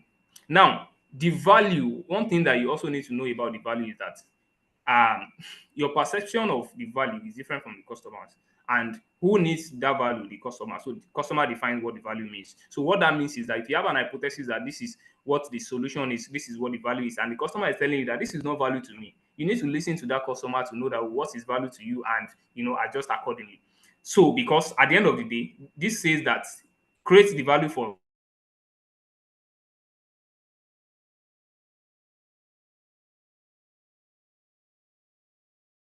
need to be able to understand that. So it is also composed of value proposition, like I said, the first one, then the customer segment, the people that need the solution, the channel, how you're going to be able to sell to them, customer relationship, how do you manage this relationship and keep them, revenue stream, how do you get revenue from customers, what are the things that the business is doing to make money, then key resources, what are the things you are going to need to be able to continue your business, then key partners, who are the people that needs to support you and you need to work with to ensure that you can get this done because you cannot do it alone. The key activities, the operational aspect of things. Now, it is important for you to know that each type of business model has its own advantages and disadvantages. So the best business model for a company would depend on its specific goal, the target market, and the resources. Now, you cannot say that, I have to use this kind of business model. If that business model is not working for your customers, you understand, then maybe that's not the best solution for you. Let me give you a typical example of a kind of business model that probably maybe did not work. You understand? So if you look at e-commerce in Nigeria generally, and I mean I've been in this space for quite a number of years, which I've quite studied e-commerce retail in Nigeria for a while. You will realize that people made a lot of hypotheses regarding e-commerce, regarding retail, especially retail that are now coming up on the internet to sell and all. So people make a lot of assumptions, thinking that customers are going to do this, customers are going to do that. But typically here in Africa or in Nigeria, we prefer to see what we want to buy, right? And by the time somebody buys something online, they deliver to the customer doesn't like it, back and forth and all. They are spending a lot of money to be able to resolve that. Customer is not happy, the company is not making money, and everything look messed up. So at the end of the day, you need to understand the kind of business model that works for you.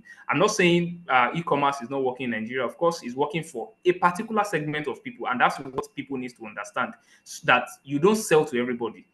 You understand? While everybody can have access to your business, but you need to know who are my primary targets, who are my target customers. So that is critically important. So you need to know the people that you are targeting, the people you are selling to, and those are going to be the set of people that you are going to focus on. So for e-commerce, it works for some people. People like me, I don't like going out to go and get stuff and all. I prefer to just sit down from the corner of my house, place my order online, have it delivered to me, and I'm good to go. But a lot of people, because I don't have the time to do all of those things and I don't enjoy doing it, that particular business model works for me. But another person on the other end will prefer that to go down to maybe ShopRite to go and buy whatever they want to buy, or go to some stores close to them to go and buy what they want to buy. You understand? So some people kind of enjoy that. So you need to understand who are the people that this is going to work for, who are my primary targets, and that is going to give you some information on that. So that way you can be able to target the right kind of people, and you are not selling just to everybody. Your primary target. So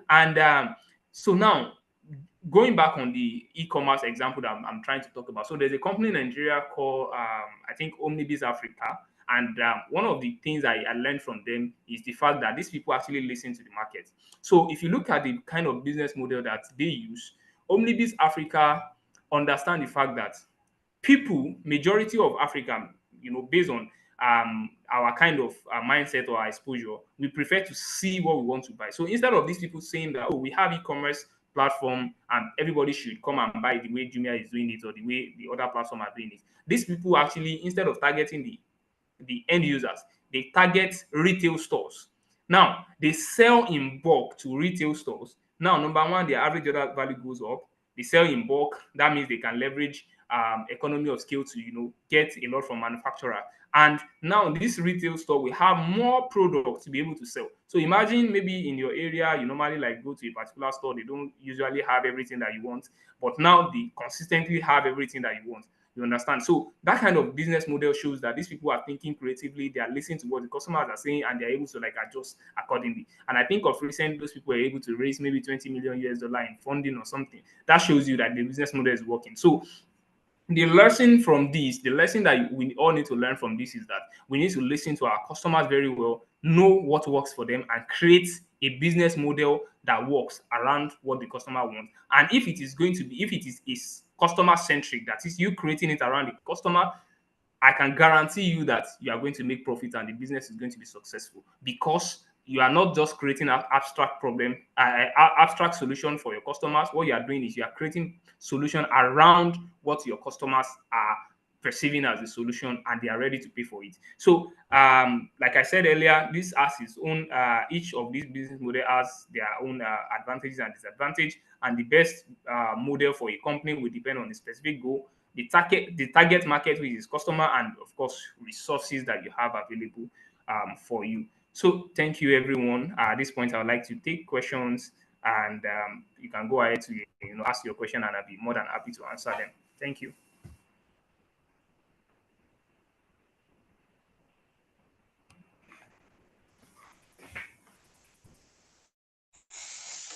Okay, thank you very much, Mr. Thank you very much, sir. So right now we're going to go into the question and answer section. So please, if you have any question, please just go straight to the point. Okay, ask the question and he will take it. At least let's get like three questions. Okay, so I'll just call on okay, from Delta, Rita. Okay, Rita, please just unmute yourself and then ask your question. Thank you. Yeah, okay. Good morning, sir. Thank you for that insightful section. Honestly, it redefined what I know before and made it better. So my question is, regarding this waste business, the recycling business, how can I develop a unique value proposition that is compelling and intriguing to customers, something unique that every other person is not doing? Thank you. All right. Thank you for that question, and thanks for the feedback. So for the business that you do, so before you started this business, there's a particular problem that you saw that you feel like, oh, this problem requires a solution. You understand? And that solution that you saw, that you think you have, or that you have with what you do currently, is that unique value that you're selling, right? Now, how you are going to make it compelling and make it better is, now look at who are the people that need the solution. So let's say, for example, part of the people that need the solution is the people that want to dispose their waste. You understand? So you can look at how are these people currently disposing their waste, and what is the unique thing that you can bring to them to make it better for them. That's on one end. On the other end, are you transforming this waste into new products, or are you selling this waste to the people that transform it into new products? So you need to also like understand that. So if you do it, if you transform it into new products yourself, you want to also like have a good understanding of that product that you transform it into. What problem is it solving for your target market, the people that you sell to? You understand? And how can you make it better? One thing that I think you can do is value addition. You might want to add value to it, that, okay, so let's say instead of sending this material this way, let me add this particular value to it, and to be able to, charge premium for it and be able to like make it better.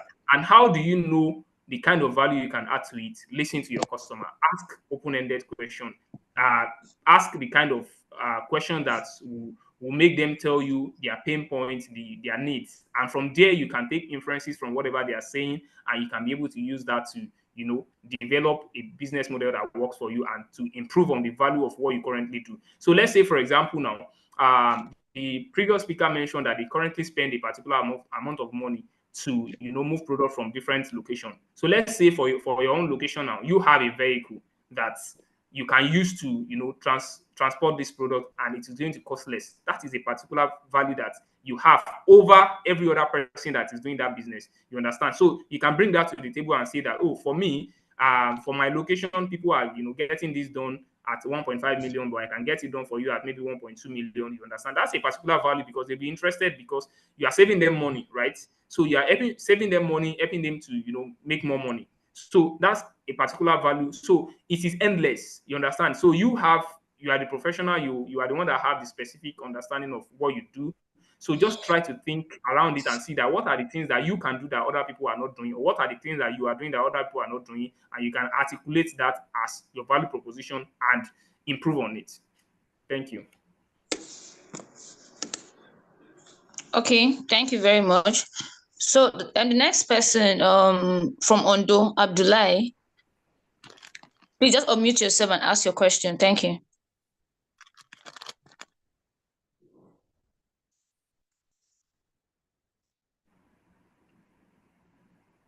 Abdullahi.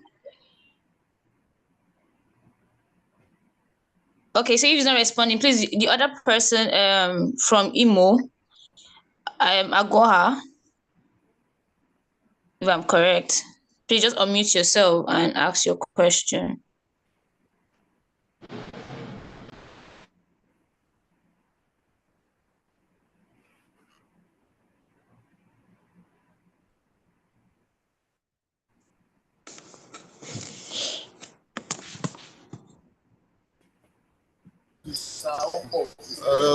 Good afternoon.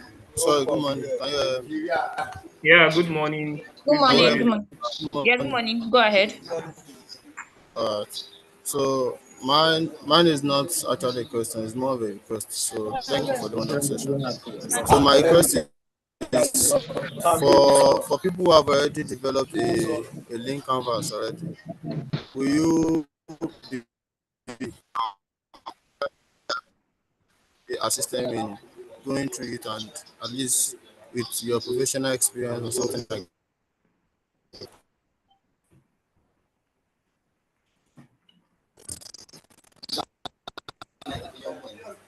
that? All right, Okay. Abdullah, I'm not sure I got your question clear, but let me just reiterate it. Maybe I got it clearly. So I think what you're asking is that for the people that already develop their business model canvas, can I help them to make it better? Is that the question?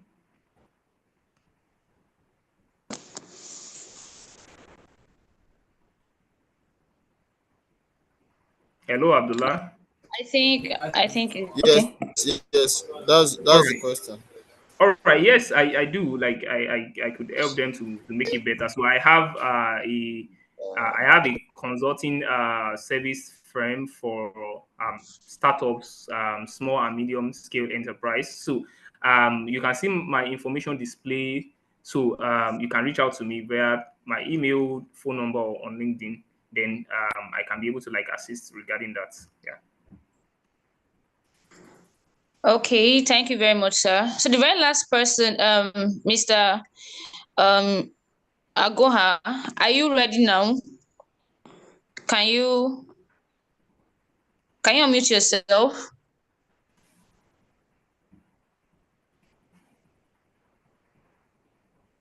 Okay, so if he's not there, so let's take the last person from Abuja, Ibrahim Aliyu. Just unmute yourself and ask your question.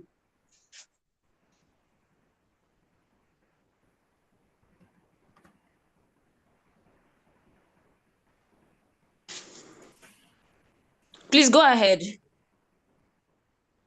Mr. Ibrahim, please go ahead.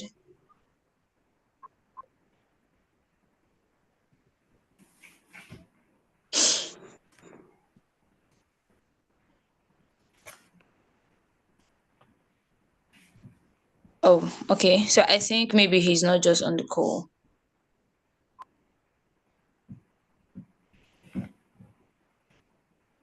Okay, so I don't know if you have any other question or any other clarification we need to get from any other person before we call it a close. Okay, so I'll just say the last person from Mr. Mohammed Umar. So just ask your question. Good morning, ma. Yeah, good morning, Mr. Umar. You can go ahead. I am Mohammed Umar from Adamawa State. Concerning the business model canvas that we just delivered the keynote about it, sir. Supposing that I am into business of this recycling, like a plastic recycling, what are my channels will be look like? All right. Thank you for that. So, first off, you need to know the customers. So, who are your customers? And the channel is basically how you are going to reach your customers. So, let's say the plastic recycling business that you are doing. Let's say what you do is you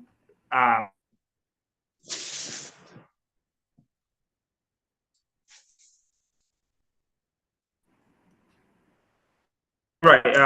Sorry, I had a bit of network issue. So let's say you collect the materials, right, and you transform the material into maybe a new product, and you sell. So your first customers are the people that you source the material from, probably like the aggregator or the collectors of those materials that you get it from. You understand? So how do you reach those people? So you need to identify who are those. You need to profile them. Who are they? What do they do? Where are they? You understand? And see how you can be able to reach them. So that's a channel on that end. Number two is, let's say you now transform the product into the waste into another product. Who are your target market? Who are the people that you sell it to? And you need to now know, by the time you know the people that you sell it to, then you can be able to use that to know the channel that you can be able to sell it to them. So let's say these people are people that they can buy online. You can look at e-commerce platform and all. If these are people that maybe what you produce is now maybe another raw material for another company. So you want to identify which kind of company uses this product as raw materials and reach out to them. You understand? So knowing your customers would be part of knowing your customer is knowing how you are going to be able to reach out to them. So once you have a clear understanding of your customers, you will know how to reach out to them. And by the time you start reaching out to them through that channel, if it is a convenient channel for them, you will know based on the feedback you are getting from them. And if it is not, then you can ask feedback on those customers. That how can I improve on reaching out to you? How do I, all of those kind of questions will help you to now develop a proper channel to be able to sell to them. So that's what I think might be a potential solution to that. I don't know if that's answer your questions very well.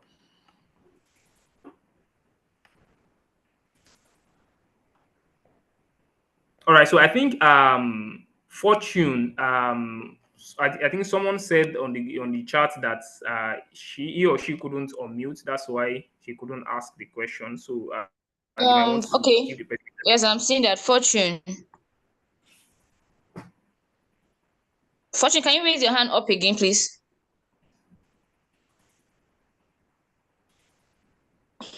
Okay, so this is the very last person. So just unmute.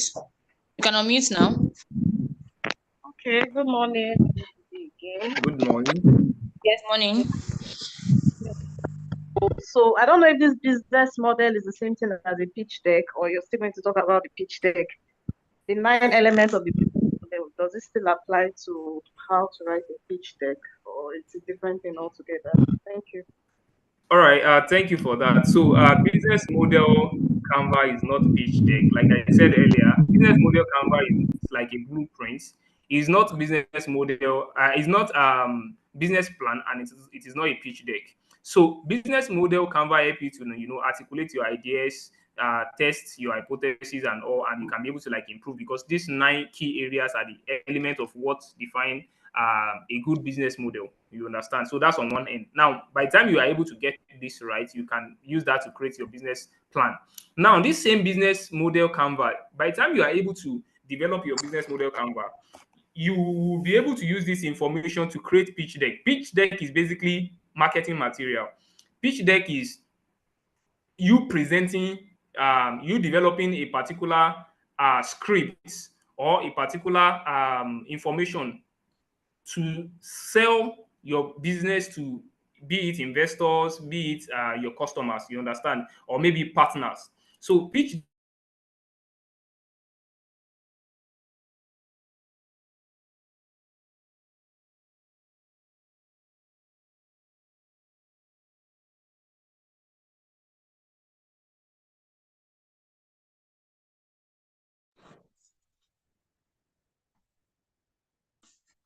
business. But by the time you have these 90 areas, Um, I had a little bit I of think it's network. network. Yeah, Okay, yeah. okay.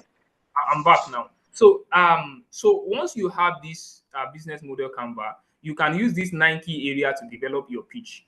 You know, if you want to talk to an investor, you need to be able to tell them that this is the unique value proposition. This is what my business does. You understand?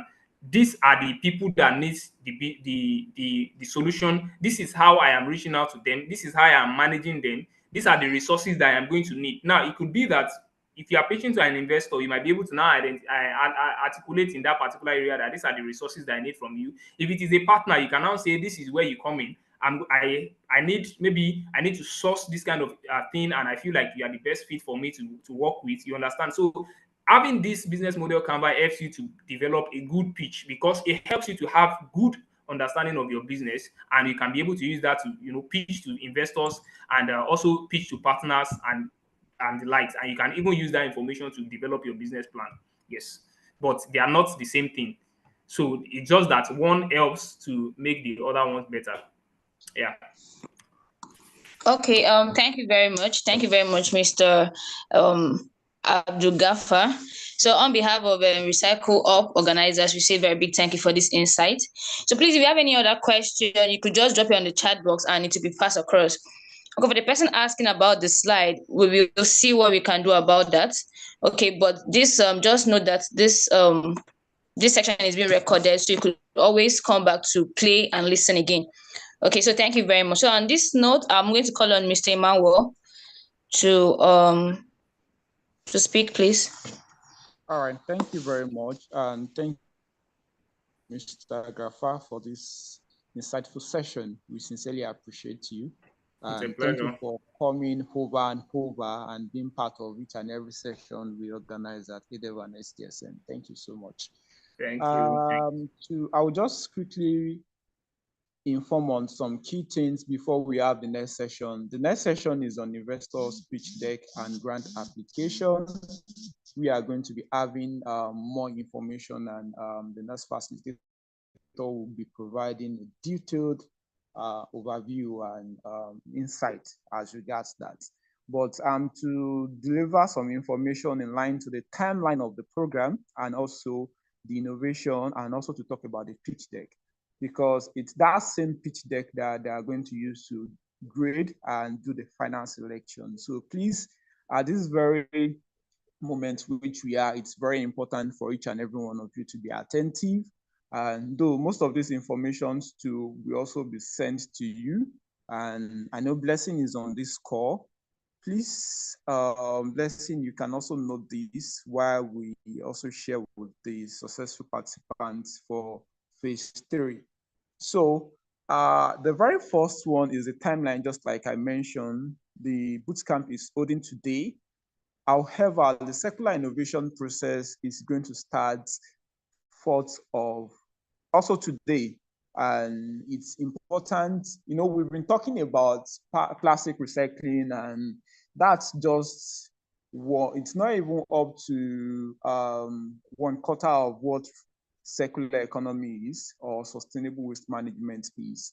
There are a lot of sectors which are still involved. And if you go back to the program brief, I would love you to go back to the program brief that was shared with you. You can go to page 7. Go to page 7 of the program brief that was shared with you. You will see various innovative and various projects which you can embark on. And it's not limited to just plastic and packaging sector. We have, if you remember, there was a session we had on sustainable construction led by Dr. M.K. Balogun. The building industry, the built environment is one key area which you can innovate for. And you can innovate for bio waste. I remember one of someone mentioned that she is using some waste collected for manures and converting into compost. And these are things you can also innovate on and scale on. We also have the electronic and ICT, because a huge percentage of waste are being generated from that sector as well. So you can also focus on energy, you can focus on food and agriculture, you can provide solution on water management. Many of us get to waste water within our homes, within our offices, and you can get to reuse water for other purposes. And even while building sustainable construction, there are ways whereby water that are being used can be reused for some other activities. And so these are things which you can innovate on. You can innovate on recycling technology. Okay, we spoke about recycling technologies. The digital aspect is also there, whereby you can have tracking technologies. So just go to page 7 of the program brief that was shared with you. So I'm just using this to clarify to each and everyone that innovations which you are going to be submitting or which you are going to be coming up with is not just, it might not just be on recycling plastic. You can come up with another innovation. And I want to say this, one of our partners, which we've not been featuring, they're even expecting to read some of your innovation. And I will quote them. And what they said was, let's have the best innovation. We see the ones we are interested in and see the ones that are sustainable and see how we can fund them. So you might be lucky that it should be your innovation they are going to select. So don't just think about something that is existing. Think about something unique, something that identify a particular problem that exists and provide a solution to it. So that's been said, I would also like to speak, I think I've clarified the aspect of circular innovation. I already mentioned that the pitch deck, there is a template that will be shared with you. You have a template which you have to use, you have to create, and from that template, you can get to, it's just like there are questions there. However, the speaker that we're going to have next is going to give us more, is going to lead us more on that aspect of pitch deck. So, when you have your pitch deck, it's very, very important whereby you tell your story, what are the problems, what is the solution, what is the market size, what is the existing competition, then what is your business model, who are the team in charge of this project, so, and what is your financials like, so what are you projecting? So this should be in your pitch deck. However, I'm coming with the shocking news that you have just between now and 18th of November to present that. So, and I'm just having some issues with network. I could have just shared this with you, but I'll prefer to have a seamless communication. But this timeline and every other information is going to be shared with you via email. So for the circular innovation process, you have between now and 18th of November this month, and latest by 19th of November, you have to submit your your innovation per se. That's your pitch deck, and probably might ask you to submit a one-pager of what it's all about. I can assure you, if you can successfully create a good pitch deck that is, let me say, 80 to 90% professional, there is no grant you want to apply for that you won't have access to or you won't win if your pitch deck is 90% or 80% professional. So, and the information you have on that pitch deck is enough to last you to apply for any other grant. There are grants, most, especially all these grants, we ask different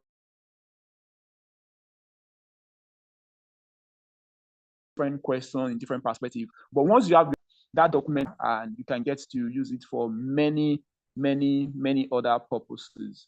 And moving on, The grading and review is going to hold between 20th and 25th of November, and selected circular innovators are going to be notified by 16th of November, and it's expected that you get to launch your project and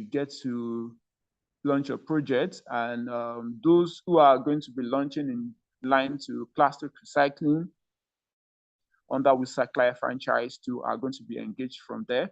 And we are going to have the final ceremony 30th of November, and which involves we having pitch from the best innovators. We have award ceremony and also graduation and certification, which is going to be 30th of November this month.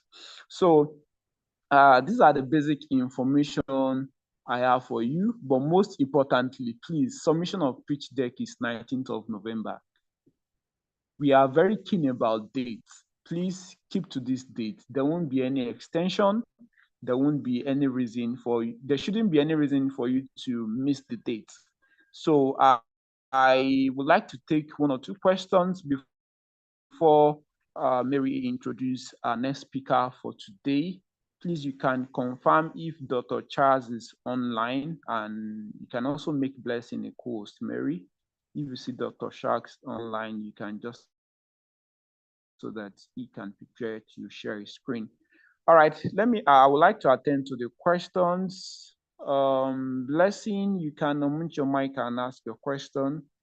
Blessing, please unmute your mic and ask your question if you're there.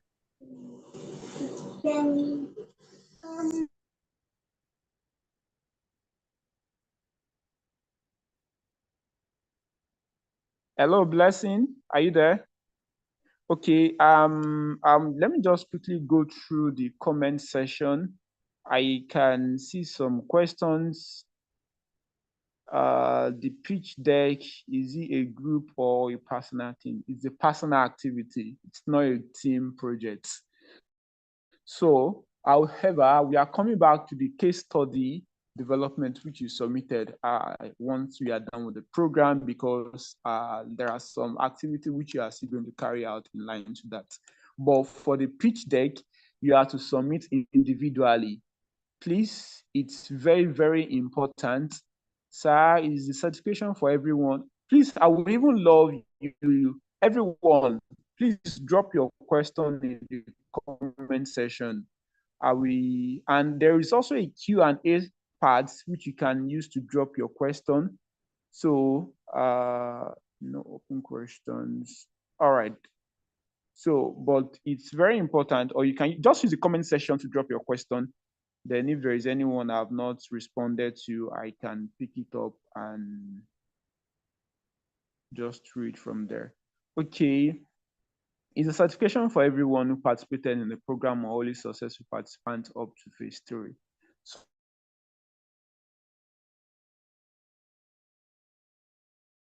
So I would like to say this based on the certifications are in place, those who are the innovators and the champion. We have how many people on this call? Yeah, it was around 110 or thereabouts. We have some people that are not on this call currently for one reason or the other, and some of them did not communicate. So, but we are going to be very open this time around. But for the certification, the very first phase is for those who are who ended up as innovators. Those are the very first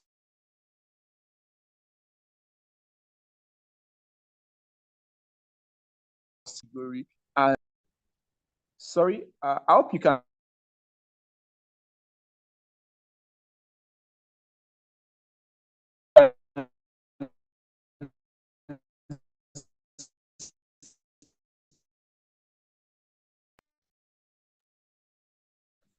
Hello, please, I hope you can still hear me. I need someone to confirm. Mary, can you still hear me? You can confirm, please.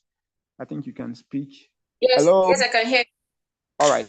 So the second category, I will just try and make it very brief. The second category are the people, like I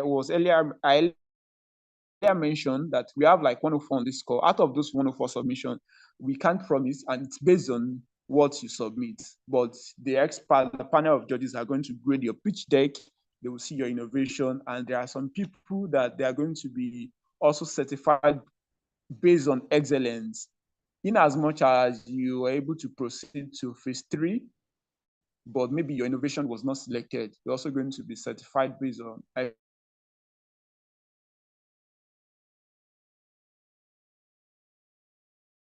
excellence. And the other category are those who are going to be could not make it to phase 3, but they add their participation in the program to phase 2. So most especially, they attended the workshop series, and they have a full attendance. So those are the quick ones. I believe I've answered your question. Are we going to communicate the submission link for the pitch deck? So for the submission link, just like I said, Blessing is on this call. She will keep sharing that, but please keep to your email. We are going to share the pitch deck template with you. We are also going to share the submission link with you. So that's another thing which we are going to share with you. So where you can submit your pitch deck. And it's very important, as part of the submission link, you are going to upload your pitch deck. You upload a one-pager of your innovation. So it's just a summary, a one-pager document. And you also upload your portrait picture. Please, we are not asking for passports. It's a portrait picture, a professional portrait picture. So if you don't have, you need to get one. It's very, very important. And please, we need guidelines on what the assignment should look like, for instance. So when you see the pitch deck, you are going to see that it's well detailed, and and the information is very clear enough. My question is, if you have an innovative idea submitted and was not chosen, can one still participate in a plastic recycling, being that his new innovation was not accepted? So you need to know what you need to know what you want to go for. If you want to go for plastic recycling, in fact, those that are choosing plastic recycling, you have to be very prepared, because aside the judges that are going to screen, we recyclers team are also going to screen you. So you have to be very prepared. But people that are innovating for all other solutions, it's just one investor that might want to see their solution, if it's sustainable or not. Submitting a Microsoft Word copy. We are not asking you to do a video now, to record a video. So, and I've mentioned that you are going to get the pitch deck via email, and the communication officer will also get to inform you. Then we're also going to share the updated timeline, which I mentioned. Please note that. We're also going to share that with you. All right. I think I've attended to all the questions. Please, is a session for participants. Okay. Please, I know that there are some people that have shared the Zoom link to our other colleagues, the email, and we are very strict about that. So very, very important you don't share that with any other person. Please, it's very, very important you don't share that with any other person. It's just for you and you alone, and you submit your pitch deck using the submission link that will be sent to you. All right, Mary, please, can you make Dr. Shaz a co-host and also Blessing a co-host? And I think I can hand it over to you from here.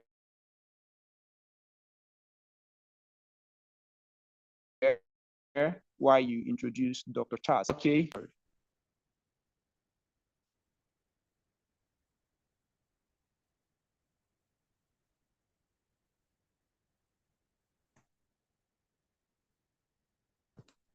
Hello, Mary, are you there? Yes, I am. All right. Hello, good morning. Good morning, Dr. Chaz. All right, over to you, Mary. Please, we can get to introduce Dr. Okay, so thank you very much, Mr. Emmanuel. So right about time, we're going to be having Dr. Charles. So he will be leading the section on the investor pitch deck and grants application. So before we go into that, I'm just want to have a very brief rundown about who Dr. Charles is. So Dr. Charles is actually a business manager, published clinical researcher, vegetarian, activist, entrepreneur, and a LinkedIn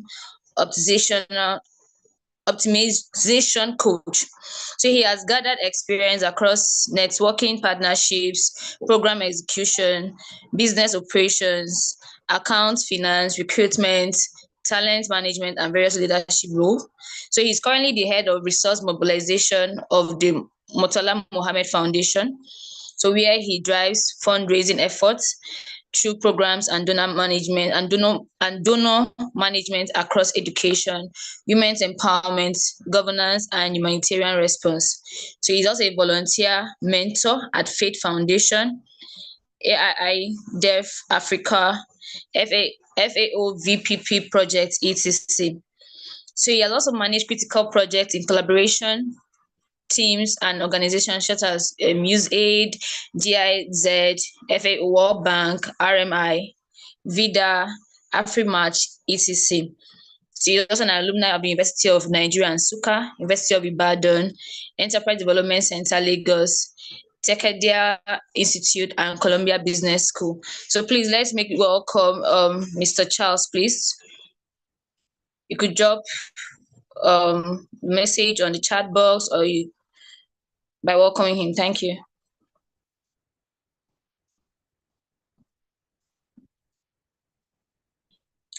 Okay, thank you very much. So, Mr. Charles, please, you have the floor, please.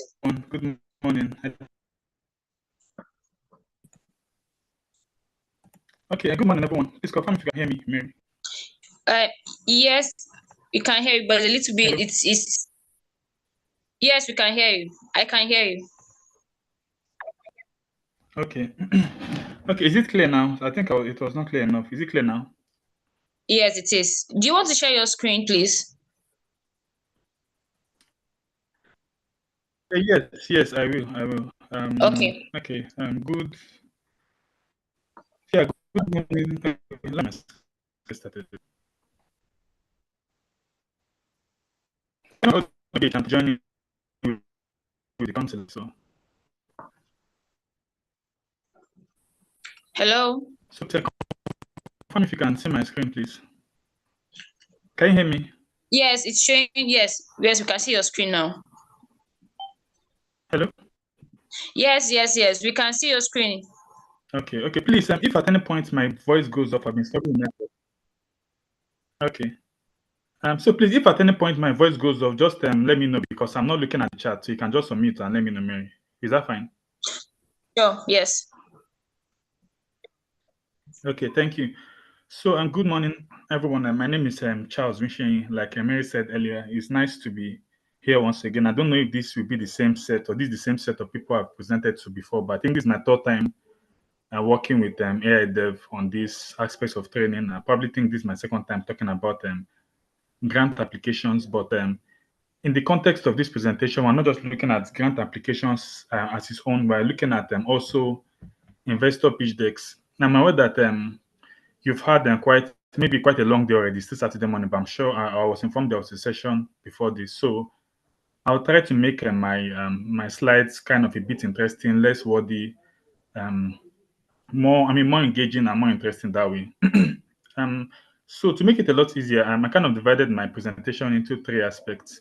The first one is there are like 3 or 4 short videos for us to watch. I hope it's really going to be clear for us to watch and just follow up with this. Then the second one is going to be talking about the pitch decks, the investor pitch decks. And then although I prepared something earlier, but when I got the email recently, I was informed that there's an assignment task available. So instead of going ahead with my original presentation and I think the document that was probably going to be shared, that's probably going to be shared with you people, I'll just go through it and give you some of the tips and some of the guidance. So I really appreciate if you can have your writing materials or have your recording materials available so that we're going to follow. But this will make sure that what I'm teaching or what I'm lecturing on is going to be a lot more beneficial to you, because I'm sure that I'm aware that I get to submit your assignments very soon. So that particular document, I'm going to project it once it's time, and then we go ahead to discuss. We go ahead to discuss some of those things and give you some additional things. So while Emmanuel and his team tried a lot to make those things very, very legible and visible, I'm going to give you some of the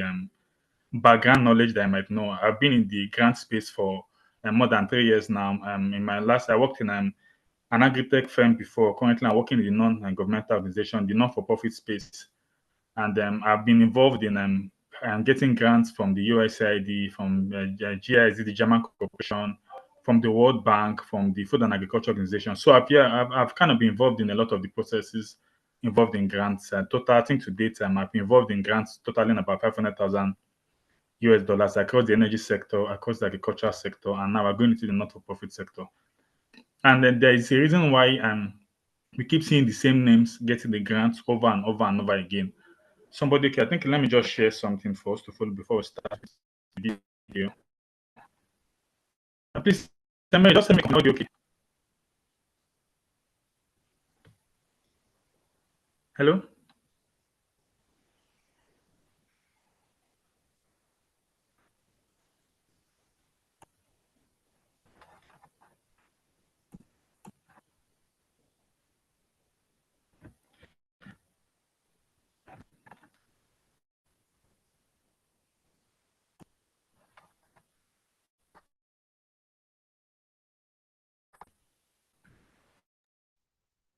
Hello, Mr. Charles.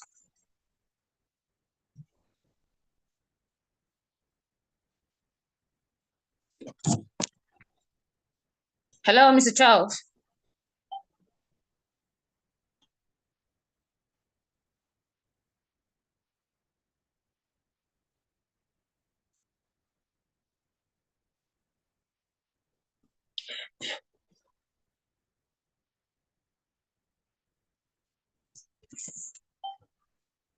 Sorry about that, please.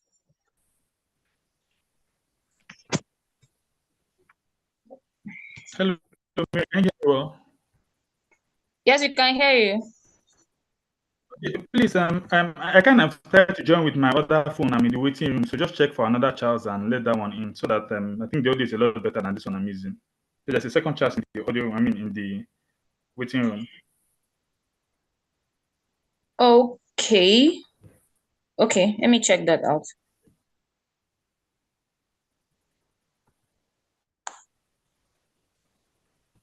Okay, so I'll wait for that. Let me just continue. So for the next couple of 2 or 3 slides I'll show before I go back to the original slide to look at the video materials I selected. While I think from the document I got, I'm expected to, I think most of us in this class or session fall across either we're either students or researchers, we're either entrepreneurs, or we're either existing businesses per se. But then I think we all have something in common in that we're involved in recycling, we're involved in the circular economy, we're also involved in sustainability. So most of my examples and some of my context is going to fall into these kind of areas. But firstly, I believe all of us, especially those of us that are, even if we're into research and all, everybody wants to see, we all want to see our names. And maybe please just let me know once you let me in. I'm still in the waiting room.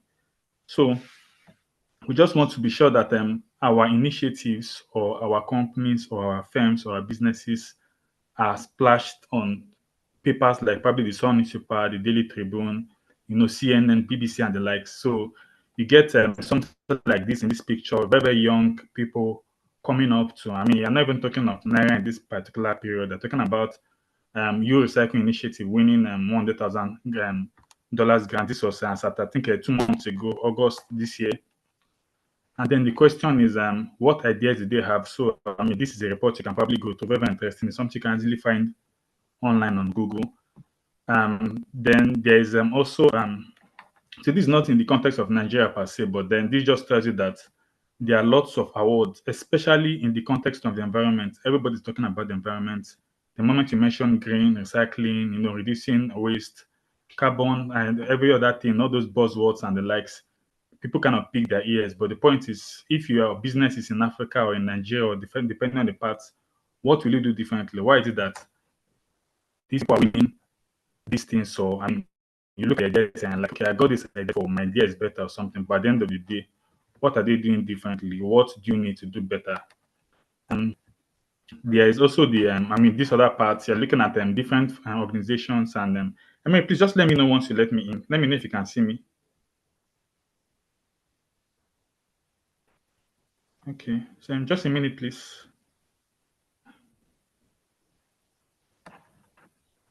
Okay, hello, Dr. Charles. Please just I would like to confirm, Dr. Charles, for the second device you mentioned, yes, what's the name? Because we have actually deactivated waiting room for this meeting, so it shouldn't be waiting. And I okay. don't know. Please, can you check again? And what's the display name? Okay, let me just log in. Charles. But confirm my audio okay here. I just want to show I can't be this.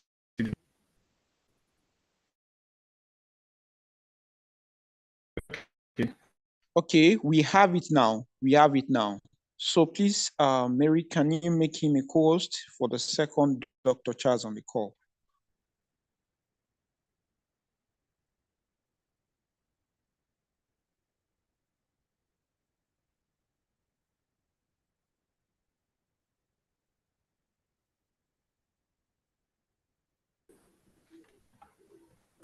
Okay, I'll just because of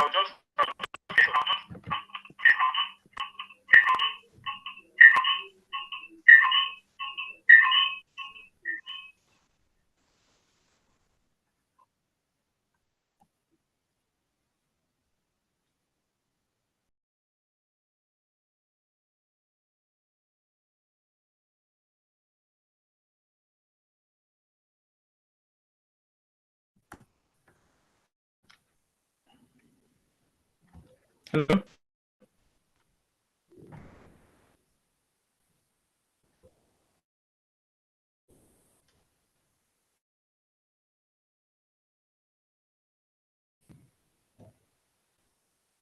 Please, man, I think I mean, device is deactivated. Okay, the second device, right? She's going to make you a co-host now on your second device, so that Mary, please make the second Dr. Charles a co-host, so that he can speak and pick it up from there. But you might have to mute your second device to avoid the echoing. Okay, all right. I think you are now, please.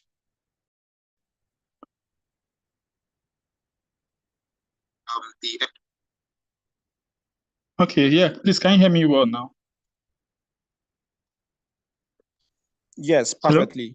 Hello? Okay, perfectly. okay, perfect. Okay, yeah. Please, I'm really sincerely sorry, everyone, for this. I just wanted to be sure the audio is okay. So I think we are ready to get started.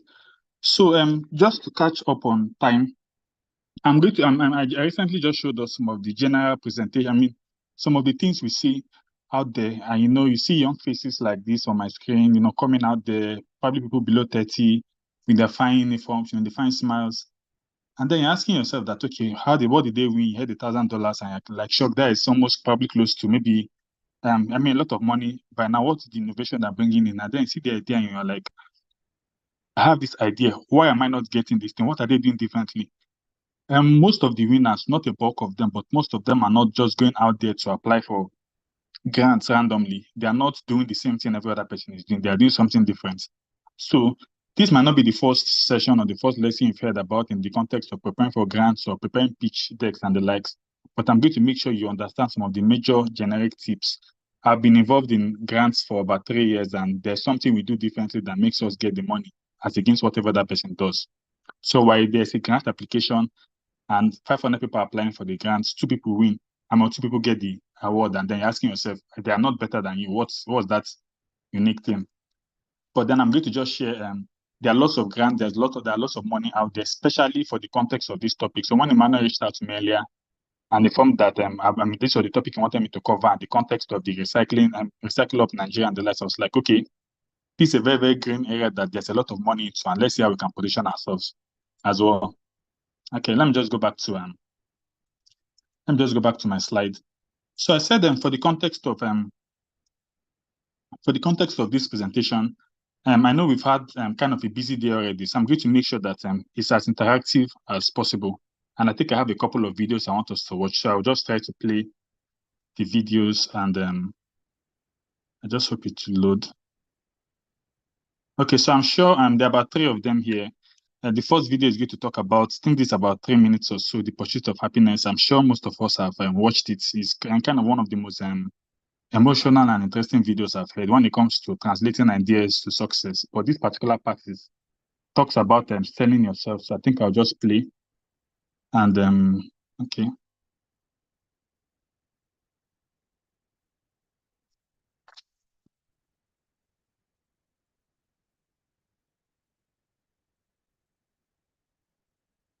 With money points. How long?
With money points.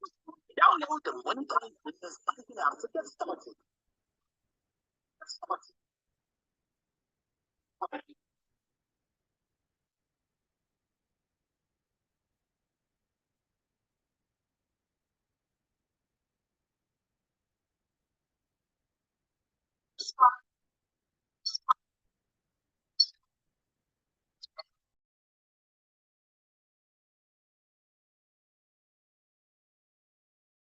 Okay, I think we're kind of struggling. I'm having some challenges with the audio. Another minute again, so I'll just go over to the. I really wish we could watch this. It's quite it's kind of interesting. There's about 2 or 3 videos here. I really wish. Emmanuel, I don't know. Is there a better way we could do this? Maybe I should share this with them. So maybe Mary to play it or something.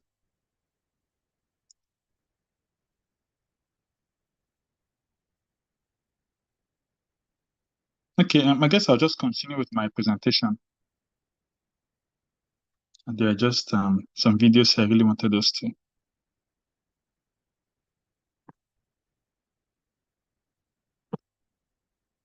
Okay, so unfortunately, I really wish there was an easier way for us to watch the video. So please, Emmanuel or Mary, if there's an easier way for us to do it. The video is playing, but there are audio challenges, so I'm not sure where we're really hearing Okay, that. Dr. Charles. Yes. Okay, you could just go ahead with the presentation. You share it then maybe before the you end your presentation. I'll play the video. Just share it with me before you end your presentation. I'll play the video. Okay. Okay then. Okay. Now, let me just Okay. let me just share. Let me just share it now and then.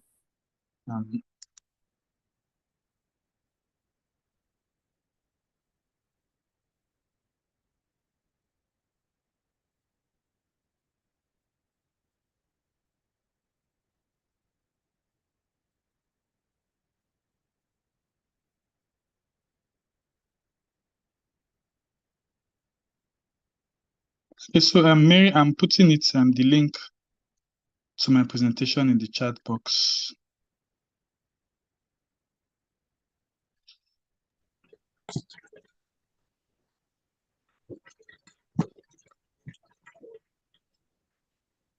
Sorry, this is quite frustrating. So sorry, please, a minute, please.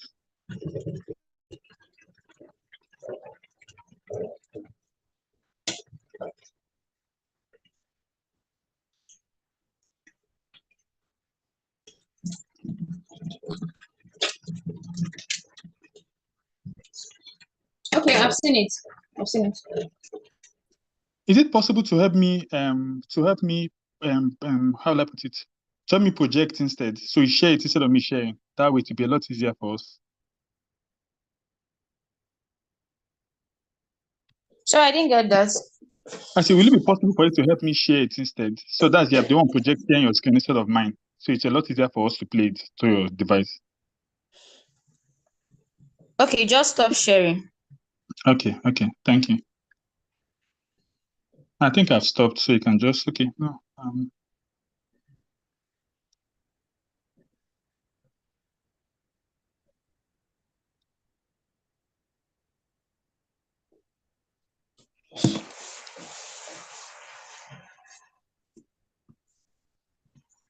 Okay, I've stopped. Please, you can just take over.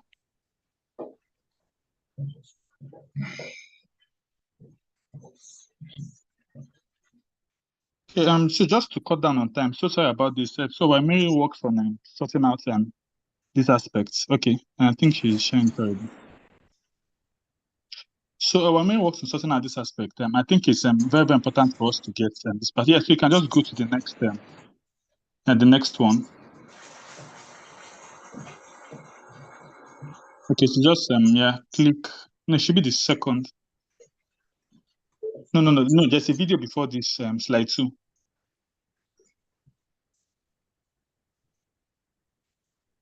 Okay, thank you. So just play that, please.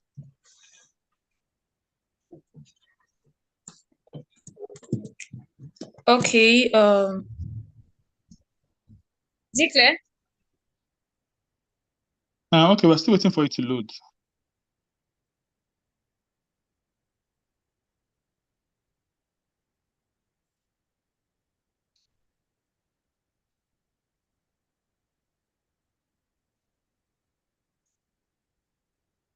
Can we hear?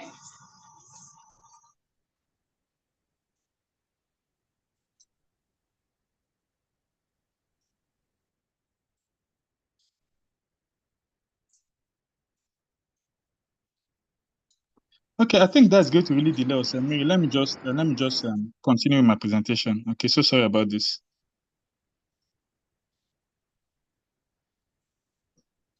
So just go to the go to slide number 7, please. I'll just continue.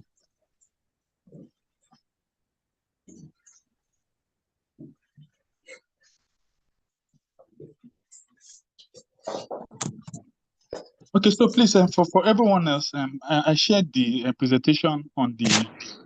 I shared the presentation on this. On the chat box, so you can just download it directly from there. It's something you can actually watch in your free time. But there are about three major videos there. Someone needs to be muted. There are about three major videos.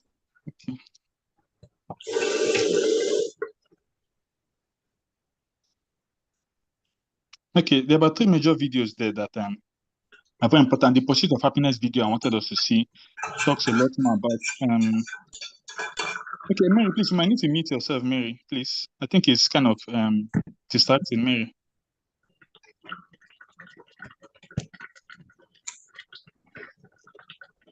Okay, so the first video is about the pursuit of happiness. It talks a lot about somebody pitching for a job and how he was able to effectually get that job based on that. One major thing I want us to know is that when it comes to pitching, and then there's actually a second video that talks a lot about the circular economy and recycling. A third video talks about and a third video shows you someone that's actually pitching, what pitch looks like, with somebody physically being in front of a TV, in front of a panel of judges, and actually pitching to an audience or something. When it comes to pitch decks, there are different ways. I'm sure some of us are familiar with the term elevator pitch. So elevator pitch is, it has many meanings, but one way I like to explain it is, imagine you are going to a Eco Hotel, for example, And or maybe I get to Central Bank and then there are about 15 floors and it takes about 3 to 5 minutes to get to the top floor. And when you get into the elevator, before you put that, press the button to go up to Nelumelu or Dangote or Aushika or Alakija, for example, enters the elevator with you. And, they turn, smile, hello, good morning, how are you? Fine. And then maybe they ask you what do you do or whatever. So elevator pitch tells you that you have between 3 to 5 minutes, depending, to probably to be on the safe side, 3 minutes to sell your idea to somebody you're with. And that means that you have to have prepared everything up front. One thing as business owners is that the way you present your pitch to somebody in 3 minutes is different from the way you present your pitch to somebody in 2 hours. It's different from the way you present your pitch in a physical gathering. It's also very different from the way you present your pitch in a virtual gathering. The most important thing is for you to know the purpose. An elevator pitch is not for you to collect money on the spot. So you cannot be saying, we need $5 million or we need something at that level of the elevator pitch. What you need the person to know is sell yourself so much within 3 minutes that the person is willing to continue the conversation. It's like maybe it's like probably even winning a lady or winning a guy or, or convincing a child to do something. So you have a very, very short window to sell that idea you want to sell in a very, very short time. So, you want to talk about, okay, are you introducing yourself? Are you talking about a business? Are you starting to story and the like? But the point is, you have 3 minutes to catch and maintain the attention of this person to the point that he says, here's my business card, come to my office on Monday. Come and talk to me. So these things are very, very important for us to understand. So when we talk about pitch, there are different ideas of people having coming around pitches. So while we're looking at this presentation, I also have okay, Mary, it's also possible that I might have to make me the host again because so it be a lot easier for me to navigate. You can just make the other one that was the host before the host back. So there are about some slides below. So I'll be going back and forth. So I talk about things here. There are some slides below that shows you the pictures of what they look like. So I don't just want to run through all these things. They are just text. I want most of us to see a picture of what they look like. For the context of this presentation, I'm using the last place I worked. Afumash is an agri-tech company. And I prepared the pitch for them. And that was part of the pitch that won us a lot of money within the last 3 years. And it tells you a lot about, it's not just, one thing is when you go online, you see most of these buzzwords and the likes, but you want to ask yourself, how do they look? If they are seeing problem, if they are seeing solution, what does it look like?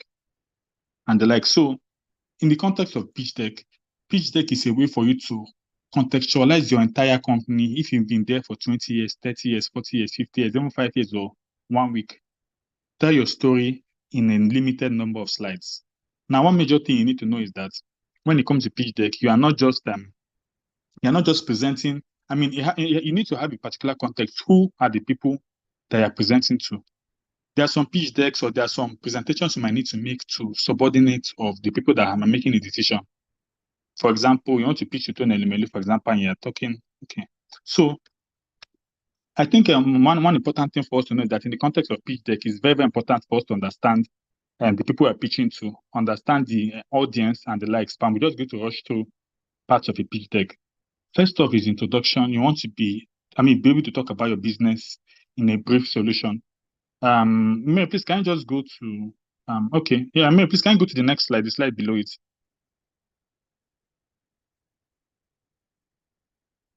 Okay, so let's just keep it here. And please, I'm sorry, I really want to apologize for this. My laptop power is going off. So after this, I'm just going to run through some of the things here. Then, once I'm done with this slide, we'll now go over to that and the document that Emmanuel shared via email. So that is the one that has the assignment of the pitch deck. So that will just make it a lot easier for us to walk through the assignments that the participant expected to do.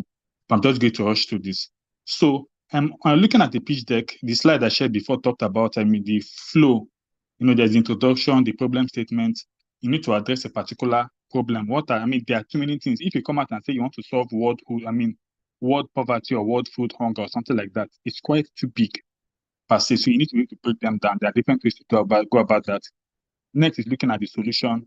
Next is looking at your market and its potential. Next is looking at your business model, how you make money. Next is looking at attraction.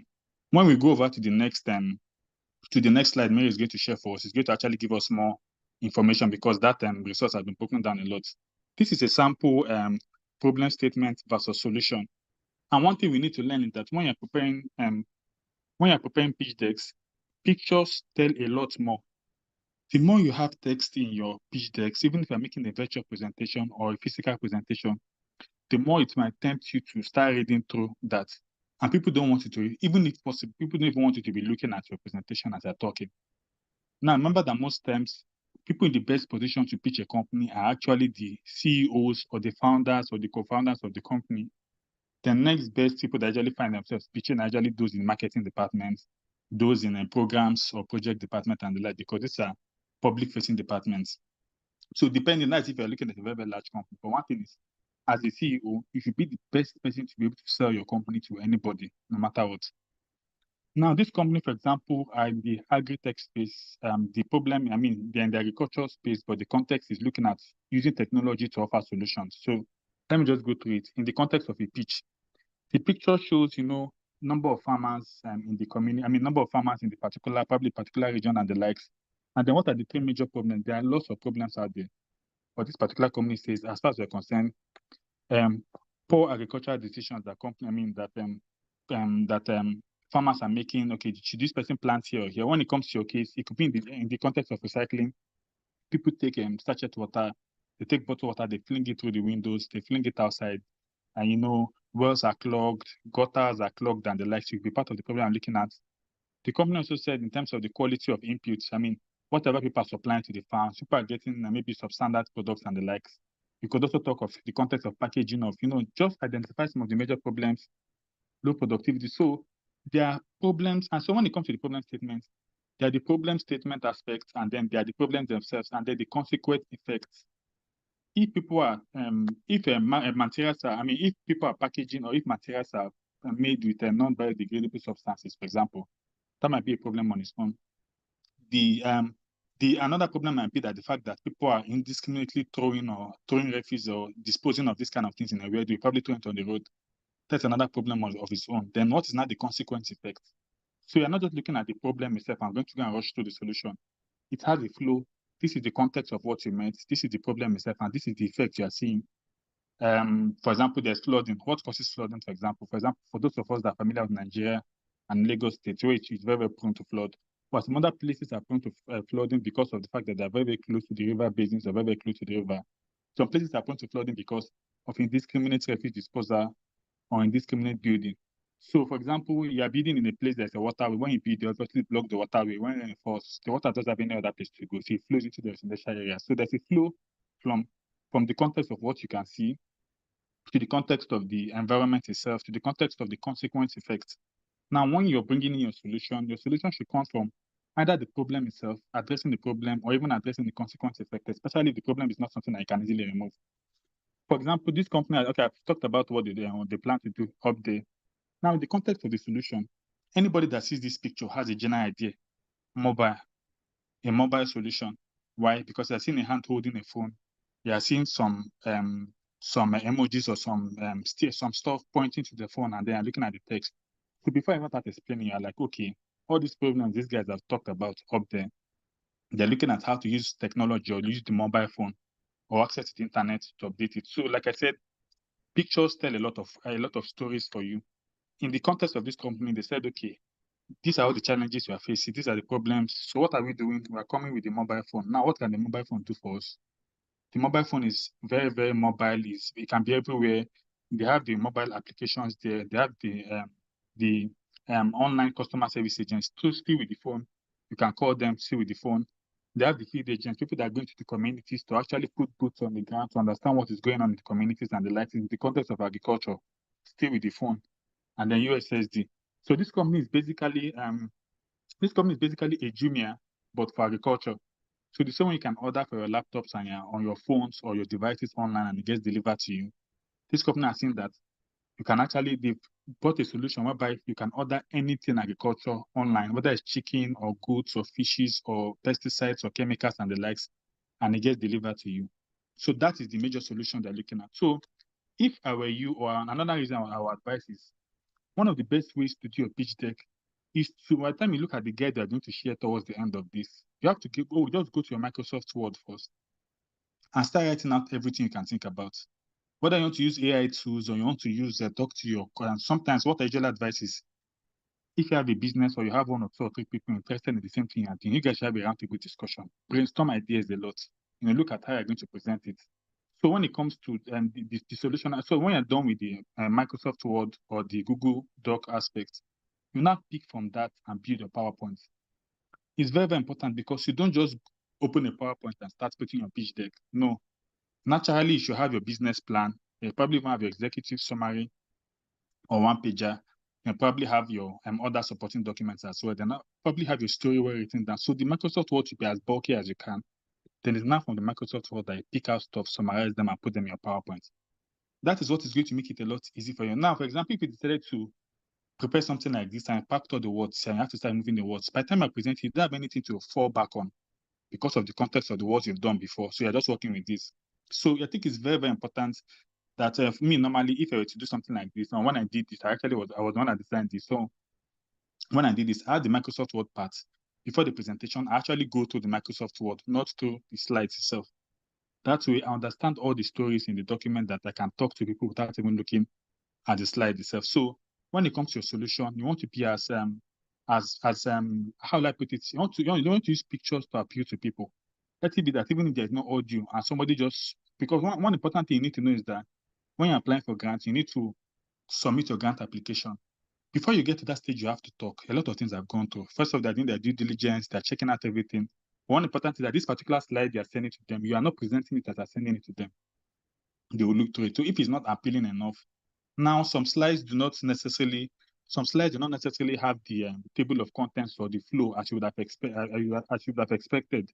And then I think it's very important for me to say this. When you are applying for a grant, always align yourself with what the grant funders or they say on their website. If they say you should send it in Microsoft Word, not more than 15 megabytes.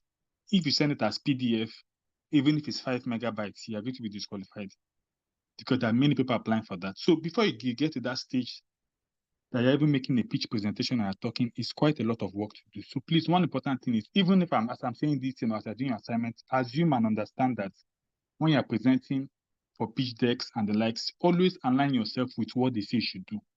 If they say you should submit your pitch deck in blue color with yellow fonts and inside the black envelope or something, follow it that way. If not, those kind of things can disqualify you. So one thing we've understood at this point is that when it comes to pitch decks, one important aspect you need to look at is there has to be a particular problem, a flow of problems as well, and then the solution. And Mary, please, can we go to the next slide? So like I said earlier, we're not going to beat too much on this particular aspect, but one thing I know is that, the next slide when we're done with this slide, the next part that I'm going to talk about is going to show us a bit more about the expected breakdown. I'm going to spend a bit more time on those ones, but I'll just rush through for this. So also in your pitch deck, just what they call traction. If you can probably, that's what they call traction. Traction tells you, okay, there are 3 businesses. One business is 2 months old, another business is 1 year old, another business is 15 years old. And meanwhile, these 3 businesses applied for a grant or they are pitching, and at the end of the day, somebody decides to go with the newest company, and they're asking yourself how.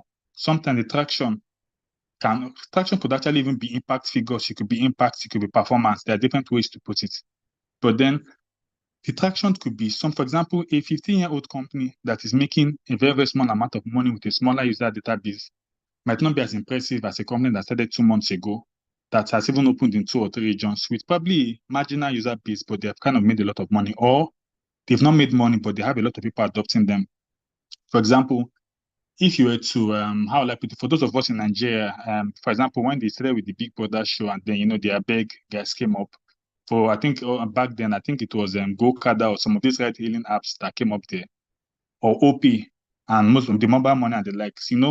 These guys are launching today, and then in the next 1 or 2 or 3 weeks, they are seeing their users increase by 5 million, 10 million, 15 million, 20 million. That means there's a very, very high initial market acceptability of that particular product. So when they're putting attraction, they might tell you that they've not made a lot of money, but they have a lot of people. Just like saying you're opening a school, people are not paying school fees. But when the first day you said you wanted to have a meeting of potential attendees in the school, almost all the whole village came. There's something you have that people need to know about. So when it comes to traction, don't compare yourselves anyhow with, especially when you're looking at your competitors, be very, very careful who you compare yourself with.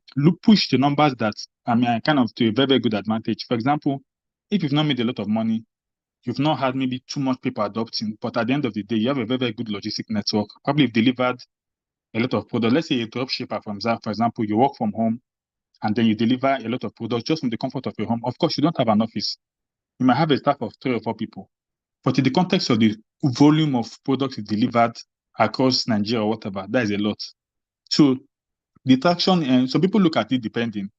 There's some things that should be here, there's something that should not be here. But like I said, I'm going to be very, very careful against giving you some specific rules. One thing to note is every grant application you're applying for and you're using to prepare your pitch deck, always ensure that you're aligned with what those people say. Another thing I would probably want to advise is like you're applying for a job. Look at your pitch deck as your CV or your resume, and then look at your grant application as either your LinkedIn profile or the job application itself. Now, remember that the CV is just a part of the job application. You have to fill your details, you have to put your picture, your CAC documents, you have to upload most of all those things. So that's like you're applying for a job, you're putting your school certificate and every other thing. So when it comes to grant application and proposal writing, grant application are kind of similar. And then your pitch deck is your CV for your application. Your pitch deck can be used for a lot of things. And that means normally as you don't expect that you use the same CV. Of course, you don't expect that you use the same pitch deck to apply for different competitions. You have to prepare. So that's why I usually advise, have a Microsoft Word document somewhere, have the pitch deck. I use Canva. I don't really like PowerPoint. I use Canva because it gives me all the beauty and the aesthetics I want, and I have it there. If people say they want to see ABC, or they want the theme, or they want the problem statement, the solution to come first before problem statement, I can easily adjust it. Just treat your proposal, your pitch deck like a CV. On another side, another aspect, I'm still going to touch about this, but just have an idea because you're going to see these pictures already. People want to know your market size. So assume you're looking at recycling, and you're looking at maybe reducing the volume. Maybe you're looking at taking off or picking up about 500,000 soft drink or 500,000 plastic bottles off the streets of Lagos, or off the streets of Mombasa in Kenya, or off the streets of somewhere, Pretoria in South Africa, for example. You're probably looking at the market size. Are there data available out there and the like? So when it comes to market size, you have to break it down. So what I generally advise is there a world data? You can use that, bring it down to Africa, bring it down to your region, maybe West Africa, bring it down to Nigeria, bring it down to your community, and then bring it down to your business. The major reason why is that this is going to be directly linked to your problem statement. If you say you want to reduce soil pollution by removing plastic, how much of a problem is soil solution? It's soil pollution, for example. You want to do that, then is there a world data that shows that there are maybe 500 million plastic bottles produced annually, and about 70% of them find their ways into the soil or something? You have to get that. That's a world data. Do you have a similar data for Africa? Do you have a similar data for Nigeria, down to your community if possible? So that if you're now saying you're looking at maybe 500,000, it has to be a subset of the percentage of the general. So if, for example, you're saying you want to maybe reduce something XYZ by 5 or 10%, this kind of things are actually going to help you. One major aspect of your pitch presentation is going to be your market size. Market size in the context of, is not in the context of products only per se. It could be customers, it could be effect and the likes. But then these are just some major aspects of your pitch deck. Please, Emma, can you go back to the next? Let me just rush through this.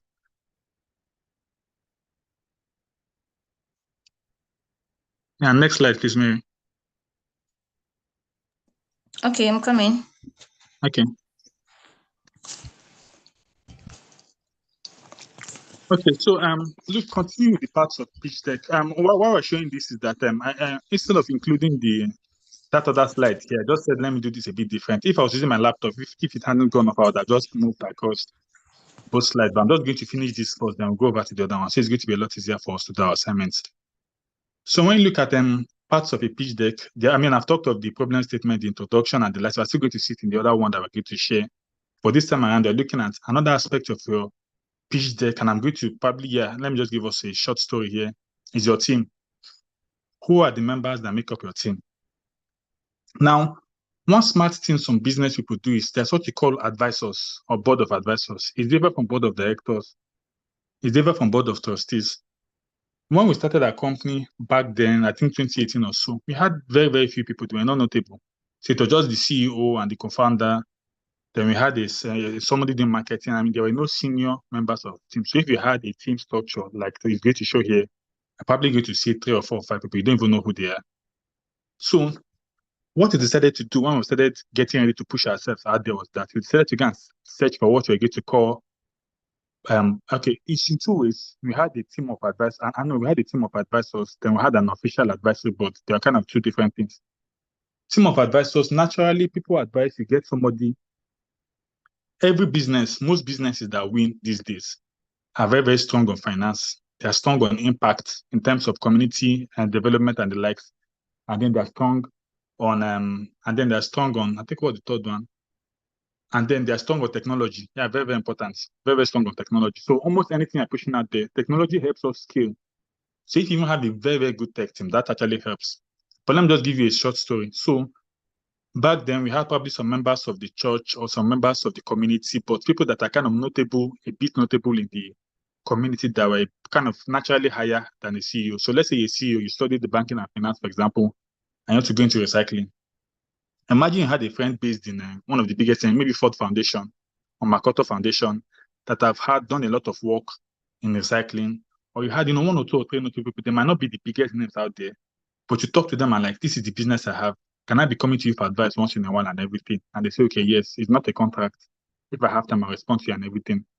And then you reach out to them maybe later when the relationship have cemented a bit and like, okay, this is what we want to do. We're preparing our pitch and want to present, want to use your picture. Can I get your picture?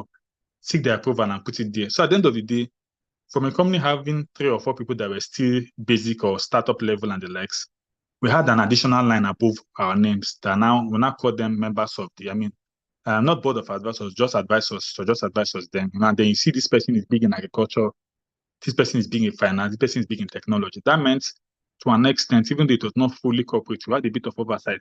The CEO of the business could actually reach out to people and say, I need this or this way of stock, and they're actually going to help. As the company started reaching out to more and more partners, I've started reaching outside Africa, outside Nigeria and Africa, we started to have an official board of directors. That meant we started to go out there and look for people that are well placed out. How do we meet these kind of people? We attended events, public events, events outside Nigeria and the likes. You can reach out to somebody, do a bit of research on LinkedIn and the likes. Get someone that you think aligns. It's not just people because of their name. Sometimes most of us go to back politicians with the hope that we are going to get money. Also, people also look at the content of the members of your team per se. So at the end of the day, and that's why when Mary was reading my profile, some of those big organizations you saw there is not just by magic. It's not as if they just woke up one day and said, just come and work with us. No. As you're reaching out to, as you're going to events and the like, they're picking out some names, potential names that wanted. You read their bios, did all the whole thing. And they want to send them official letters of notification saying, hello, sir, or hello, ma. This is what we do. We're into ABCD. And then we've checked you out and said that you're lying. Sold our company out to them and they said, okay, I'm interested in being a member of the board. You have to send them a contract and the like. So what it did for us was that at the end of the day, we now had a more cemented corporate board of advisors. So by the time you have the team, we had the team of consultants as well. It was also something we were recommended to do. So, and look at it in 2 ways. First company, CEO, 1 or 2 or 3 people. That's all. Second company has CEO, 1 or 2 or 3 people. Very, very young, probably under 30. And then on one side, in a corner, they have 2 or 3 consultants that are probably industry leaders in Nigeria. And then they now have a board of advisors. In our own case, we had somebody, a member of the World Bank as our advisory board. We had a member of a member of, a major company in Africa's advisory board. So we had very, very clear, diverse forces of people. 3 of them were non-Africans, and then 2 of them were Africans, and we had them there. What it did was that by the time of presenting our pitch to anybody, it kind of shut up how fast our pitch could go.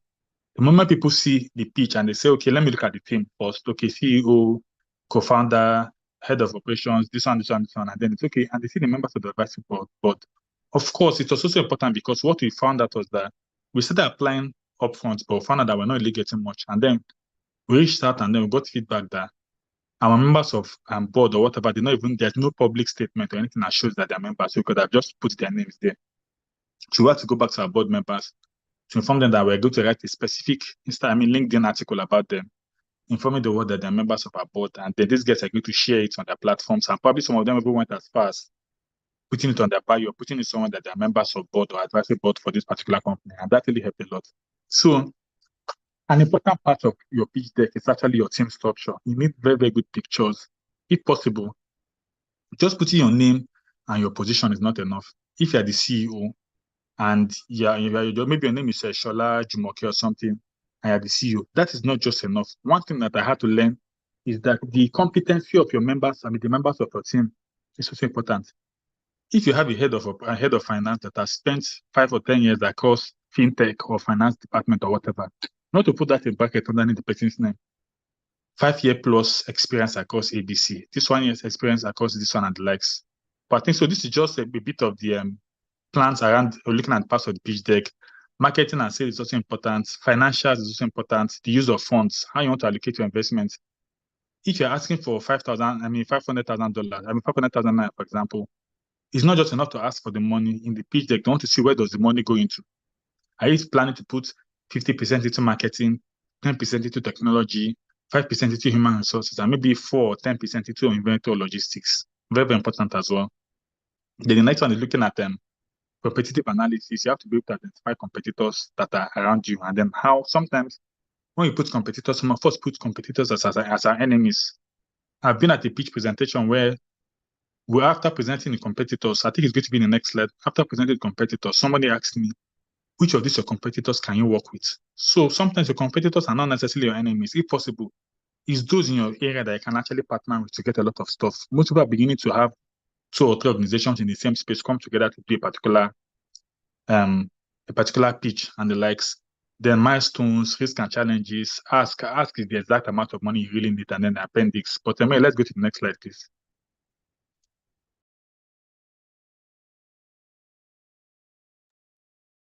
Okay, so the next slide tells you a lot more. Okay, yeah, I think this is what I was talking about earlier. If you look at the top right corner, you're going to see. Okay, yeah, if you look at the top right corner, so these are where the members of the advisory board, and this is a public-facing document. That's why I can actually share this. These are the members of advisory board. In the beginning, we just had 1 or 2 or 3 names, but by the time when I had the advisory board, so by the time somebody sends something like this and says, these are the top managers or the top members of my team, you're going to probably put a bit more attention to it because these are very, very powerful names. So this is what you want your, I think all of you have the slides, so you can actually look at it later.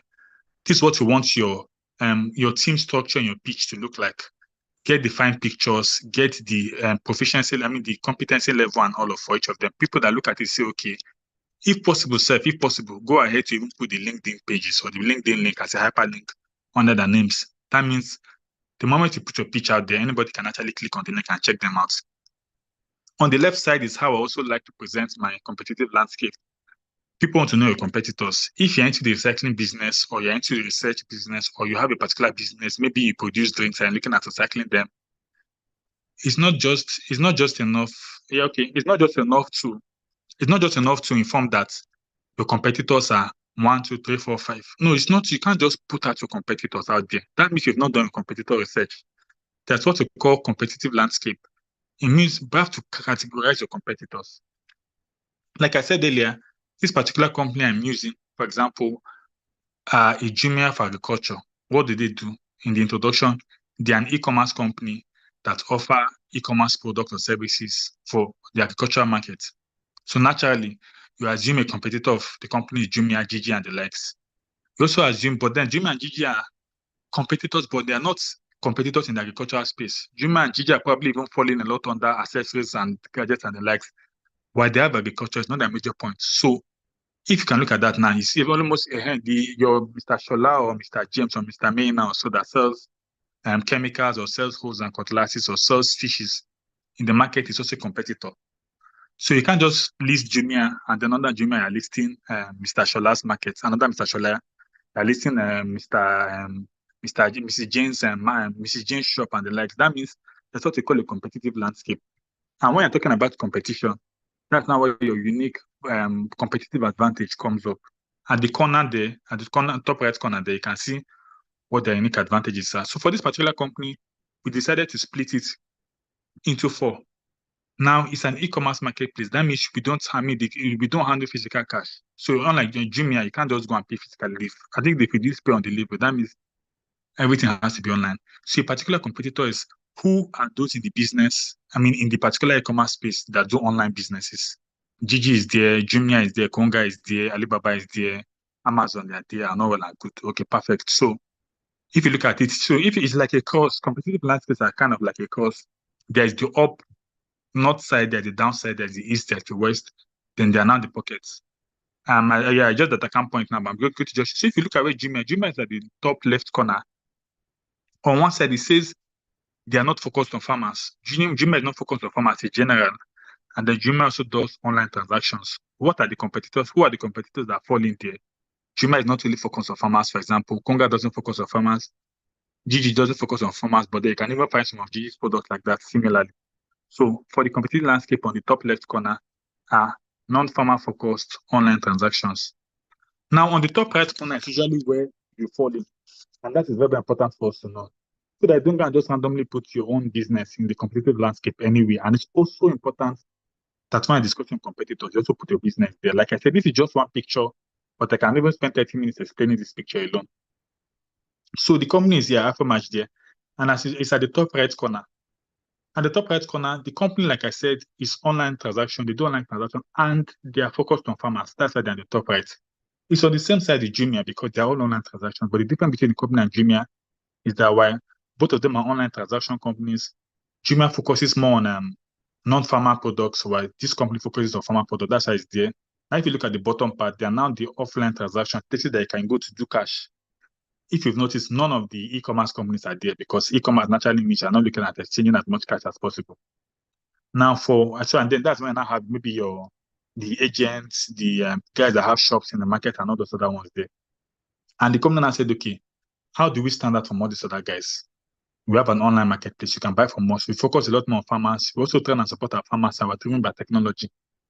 So for those of us in businesses, or if you're preparing your pitch deck, this is how your competitive landscape has to be. And this is one major part that people want to look at.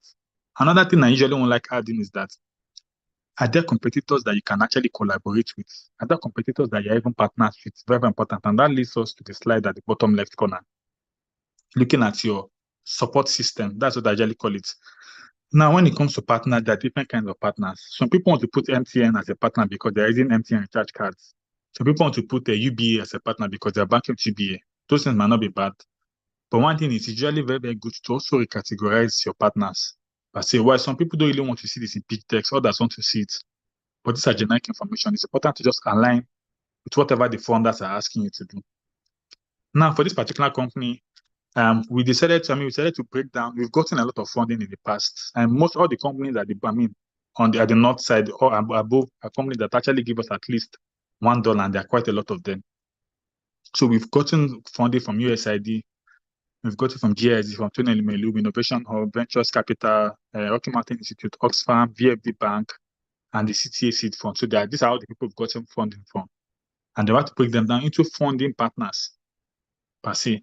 And then they are now the key partners. Some of them are Fit Foundation that I volunteer with, and then all of that. But one part is that the partnership part can be dicey a bit because it can bring up the spirit of competition. So if somebody wants to give you money and they feel like they want to be the first person that are giving you money, it's possible that by the time you see something like this, that you've gotten money from other people, it might actually disqualify you. But then that's why I said it's important that when you're doing your pitch deck, just align with the instructions that we're given. And then at the right corner, by the time we look at that sheet later on, it's going to be a bit more elaborate than this.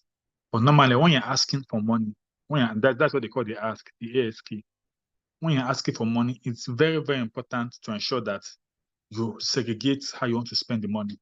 Don't just come out and say you need $500,000 or 1 million naira for your project. You have to, if possible, because at the end of your pitch, those in finance are actually going to request for additional documentation. So you need to, even before you go for a pitch, you should have broken down that 1 million naira into different sectors, into different departments, into different projects and the likes. And each of those projects have their own budget. So, for example, let's say you're looking at 1 million naira and you're putting 30% into technology. That's going to be 300,000 naira or dollars, for example, depending. And then somebody says, okay, that $300,000, how are you further dividing it?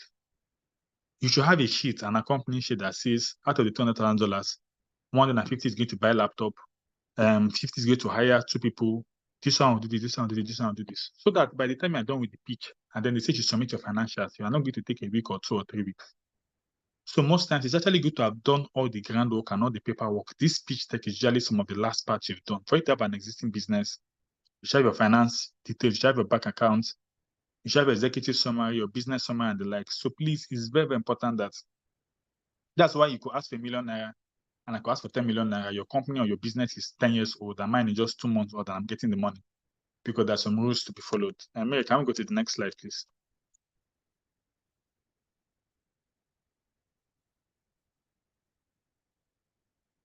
And Mary, please, can we go to the next slide? I think we're almost done. We just have about 3 more slides. So I think this next slide talks about here. So we're now going a bit more into grant application. So you can just go to the next one.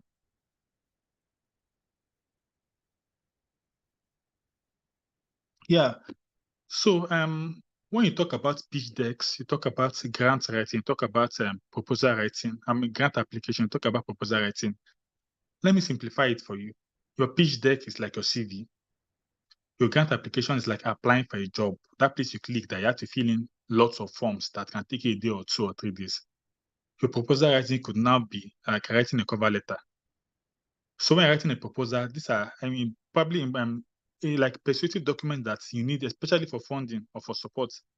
These are things I need to do per se. It's a major part of the grant application process and it's usually aligned to what the grant application is asking you for. Grant application is actually, for example, there are different platforms out there that you have to go and click on and they say, okay, there's the $50 million Innovation Fund for Africa. There's the RecycleUp Fund for Nigeria. There's this fund for people in green technology or circular economy in Africa and all those other things. Those are examples of grant application. There are lots of them out there. One important tip that's not on my slide that I will give is that based on your industry, it's very important that you go online and do your research because there are kind of 3 or 4 diverse sets of people here. I couldn't really narrow it down to some specific grants, but then there's this particular one. Please, if you have your notes, you can write it VC for Africa. That is venture capitalists for Africa. Very important. What you do there is that you go over there and that helped us get a lot of grants. Now, one thing is important is that, so let me say it again, VC for, I think if I can type here, VC for com, I think also.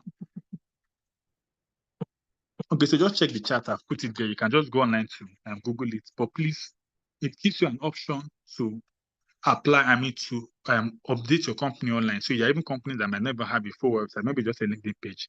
But you can actually have a page for your company. It also gives you the option of getting mentors. So you can actually click on it and, there are people that register as businesses, there are people that register as mentors, there are people that register as funders. So it's like a playground, like a football field kind of.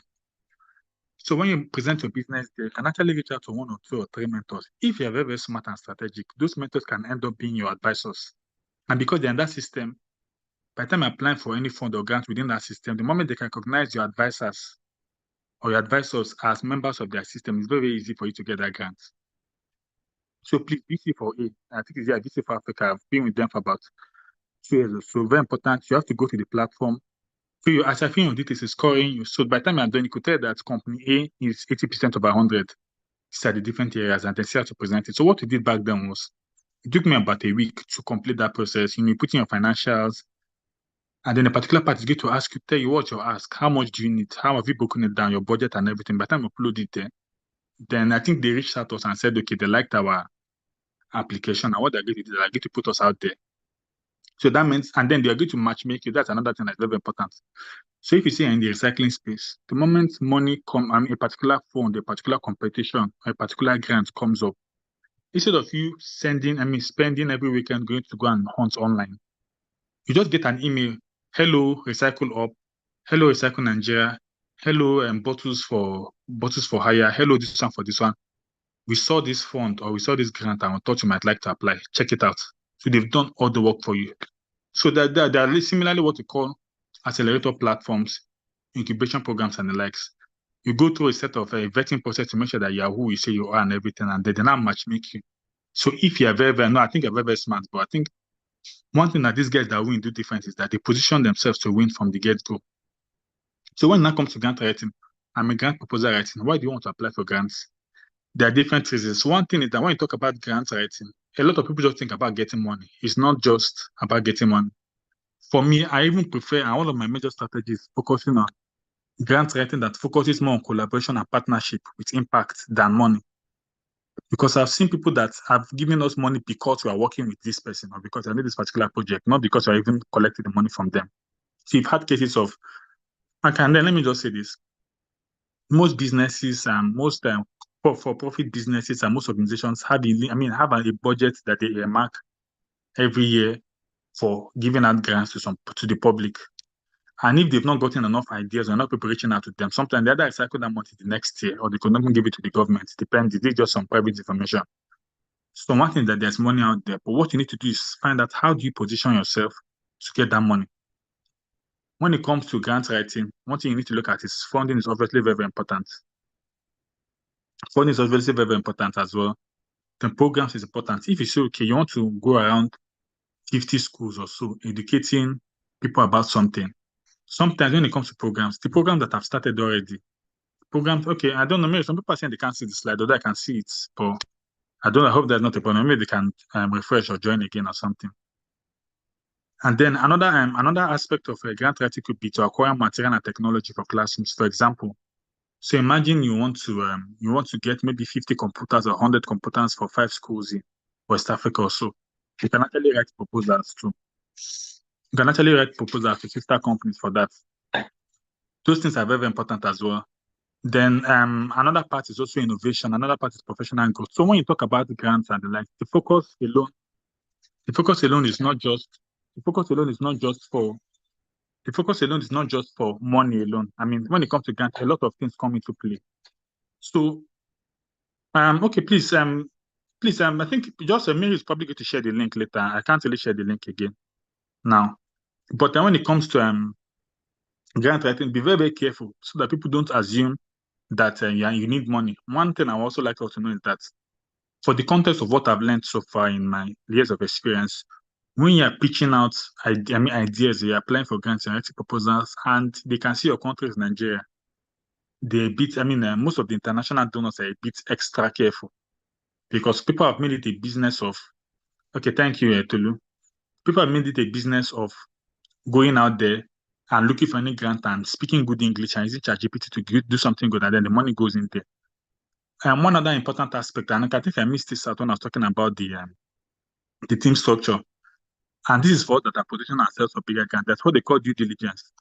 So writing your pitch alone or writing on the English is not just enough. When you pass stage 1, stage 2, obviously before they give you that money, there's an important part that they call due diligence.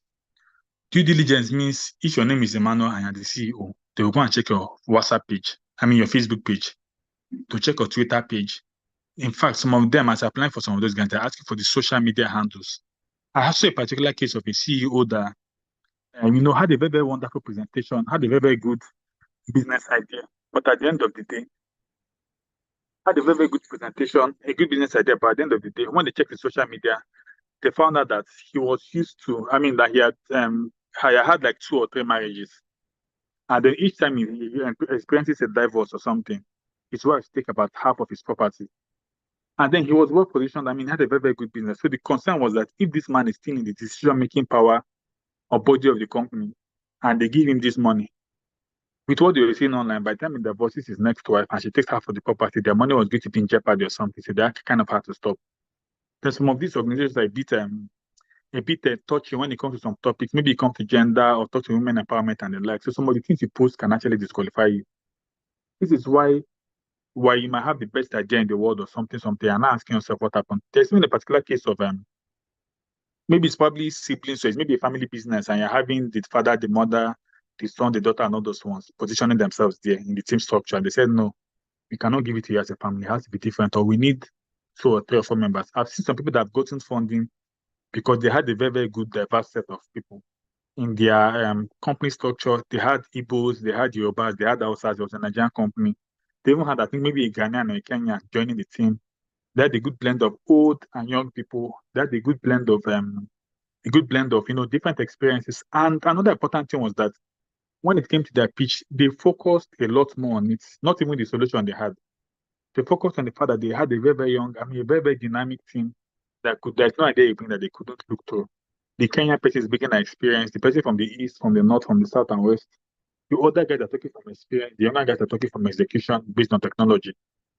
So that was a major value selling point for them, the people that they had and everything. But for this particular study, I just want to let us know that when it comes to grant writing, be careful about making the money the major part of what you need. Sometimes some potential meetings and the like, I remove that part of my grant, that part of my pitch that talks about the money I need to, the money I'm asking for. The focus more is on this is what you are doing already. And I think another important tip, it's a lot easier to fund something that's already working than to fund a brand new project. So when I to propose, they want to say, you've done ABC. You've started picking up bottles from Lagos State. You've picked up bottles from Ketu or bottles from Lekki, for example.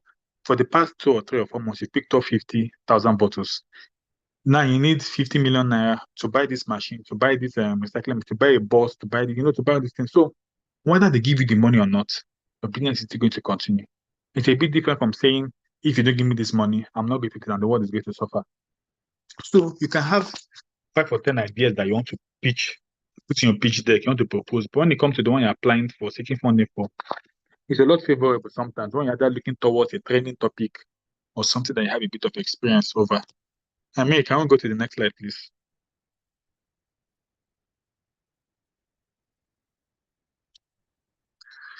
Okay, so parts of grant application, this is not in any way too different from that of a pitch deck. Now, the difference between grants is that when you're looking at a grant application, it's usually currently on the website of the people offering the grant. So when you go to VC for Africa, for example, they have about 9 or 10 pages of different size, but mostly everything you're applying for in a grant falls under these categories. Of course, still the same with pitch deck. Now, remember that your pitch deck is like all these things in a PowerPoint presentation. But your grant application is all these things. Instead of in a PowerPoint, you have to answer them one by one by one by one. And that document that was shared earlier, by the time you did so well, it's going to help you. So like I said, very important, ensure that document, you work on it first in a PowerPoint format, in a Microsoft Word format. Brainstorm with your team, do your research. Don't limit yourself with Word. Just pour out your heart or pour out your research. Even if it's up to 50 pages, it's good. You know that anything in from a business is going to come from those 50 pages. Then from that, you can start applying. Because if you are applying just for working on just the PowerPoint alone, by the time I'm done with the pitch deck, which is the PowerPoint, and you want to go and apply for a grant, you see about 5 or 6 or 7 pages with about 10 or 15 boxes each. And each of those boxes are asking for the same thing, probably, but in different context. For example, imagine you say your company makes 50 million naira every month for the past 12 months, and then you need 200 million naira, for example. And that's what you're putting in your pitch deck. And then when you're applying for the grant, they tell you to put it in euros or put it in US dollars. That means you have to go and start calculating as well and all those other things. But then part of a grant application, first off is the introduction. These are just some things you need to know. And then when it comes to the grant application you're applying, the one you're applying for, based on what the box is there, you can actually tweak them. Problem statement is actually expected to be there. Solution is expected. Your impact, positive impact your project will have is there. Budget is there for your project, especially when you're putting a proposal out there. Now, remember that when you're putting your pitch deck, you don't need to break the whole budget up. That picture we shared earlier that just showed the circles with, you need 2 million naira and you get to deploy it in this and this and this and this. If people need additional information, that's now where your budget comes in. It's a major part of your grant application. Then timeline is also, I think, something I missed as well. There's what we call timeline. There's what we call time milestones. You cannot tell someone to give you 2 million naira and say that, give me the 2 million naira today, come back in 2 years' time, I've done it. No. Most grants funding bodies don't, even that one that I showed earlier that they announced $100,000 and all, they don't give you the money at they go. They break it down into milestones. So if you're planning your funding request, you're planning your proposal in the context that if you get the 100,000, they're going to dash the whole 100,000 at they go. No. Sometimes they decide to break it into 4 processes. And here's how some of them do it. Sometimes they'll tell you that, okay, you need $200,000, divided by 4, that is 50, 50, 50, 50. Firstly, you break the $50 into milestones, into $50,000 into 4 milestones. What's milestone 1? Get vehicles, hire your staff, get your reports, do community survey. That's one. Some people tell you that they'll give you the money up front. Some tell you that you don't money and do it. When you do it well and it's all looking and they've checked it out, they will not pay you after the monitoring and evaluation. So don't assume that you're going to get all the money up front. And then if most of us are patient enough to read some of the terms and conditions of the grants you're applying for, these are some of the things listed there. So your project needs to have a timeline. Maybe from now to the next 5 months, this is what you want to achieve. after 5 months, the next 6 months, this is what you want to achieve. If the project is for a year, after the first year, this is what you want to achieve, or this is what you want to achieve. And then for the next 3-4 years, if you want it to continue, these are the things they're planning. And so people are smart enough to focus their project a lot more sustainability. So you spend the first year to cement the operation, cement the process, probably start making money or anything, depending if it's a for-profit venture or making impact. And say the idea that this project has to be, for it to be successful, it should continue for the next 6 to 7 years. That means you're putting it in the idea of the funder that giving you this fund is not just enough. If you impress them so well, they don't mind marking a particular amount of money for you every year till the project ends. That's very important as well. Then I think I've talked about the team structure and their roles. I've talked about also partnerships, which is very important. Now, previous work is very important as well. Are you interested in picking bottles, or are you interested in maybe recycling bottles into maybe cement, into building materials and the like? Have you done something like that in the past? What other sister projects have you done that might not necessarily be focused more on this? What they want to see is the fact that you've been able to start projects and execute them. So what I just advise is when I'm talking about previous work, it's not enough to put the text alone. If you have a LinkedIn post out there, or you have something on your website, or you have a news article out there that announced that your work or whatever, put a short text, take the link, put it there, and say click here to see more. So it's a lot easier to see that. Okay, I don't know what's happening, Mary. But I think we don't really have much at the end of this.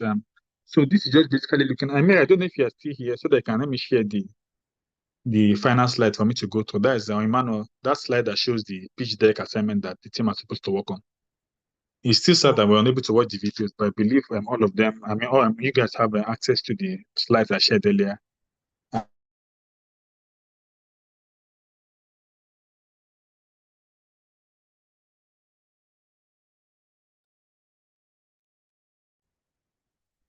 While I wait for Mary to share, I think maybe I can take 1 or 2 questions while we wait for the screen to be shared for the next one. Thank you. Emmanuel, I don't know if you're here with us. Maybe you can take over.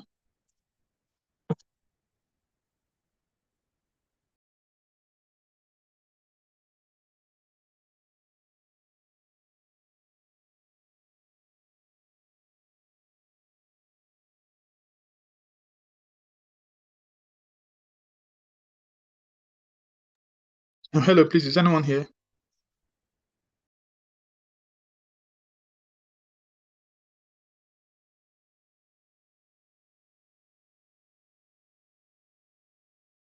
Okay, so for now, while we still wait for the host to tell us the next steps, for now, please, if you have questions, you can just maybe put them in the chat box. Still, I really want to apologize for the back and forth we had earlier. But if you have questions, especially for the assignments coming up, you can just put them in the chat box so that I get to answer them. Thank you.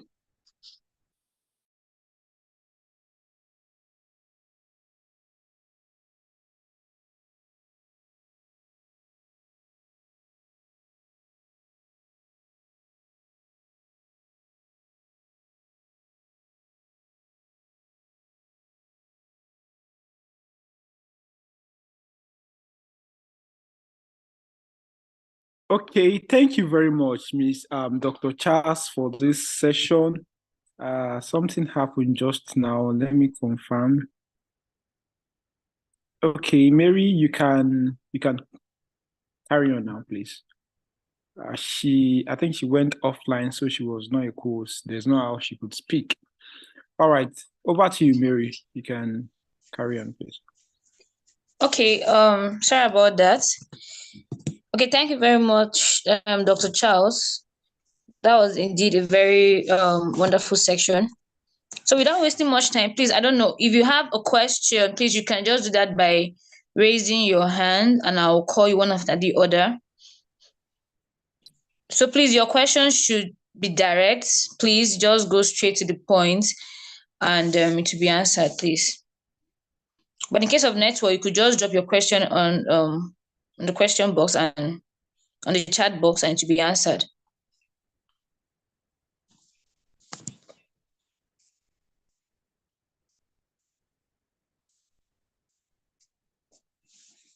Okay, I think I'm seeing some questions. So so that it doesn't get too bulky, let me just take them as fast as possible.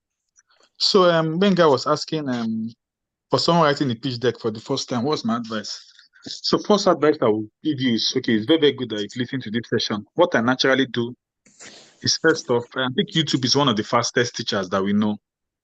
And YouTube is video, so you can just play it and listen to it as you're walking on the road or something. But you need to do a bit of research. I think one thing is the guide that SSDN has provided for, I just went through it again now. I think it's very, very important. You have everything you need there to do a pitch deck without even doing much research out there. It's important that you go through that, just sit down. Don't even look at any template or whatever. Answer those questions on a document format. Okay, they're asking about your product. What is your product? Do you have a recycling machine? Is it a grinding machine or whatever? Just be as honest as possible. I know that you can be updating it every point in time. So if possible, that MS Word document, put it on your own particular laptop or system and start answering the questions underneath. Very important. So one thing is you need to educate yourself and learn more. And then you need to be as reflective as possible.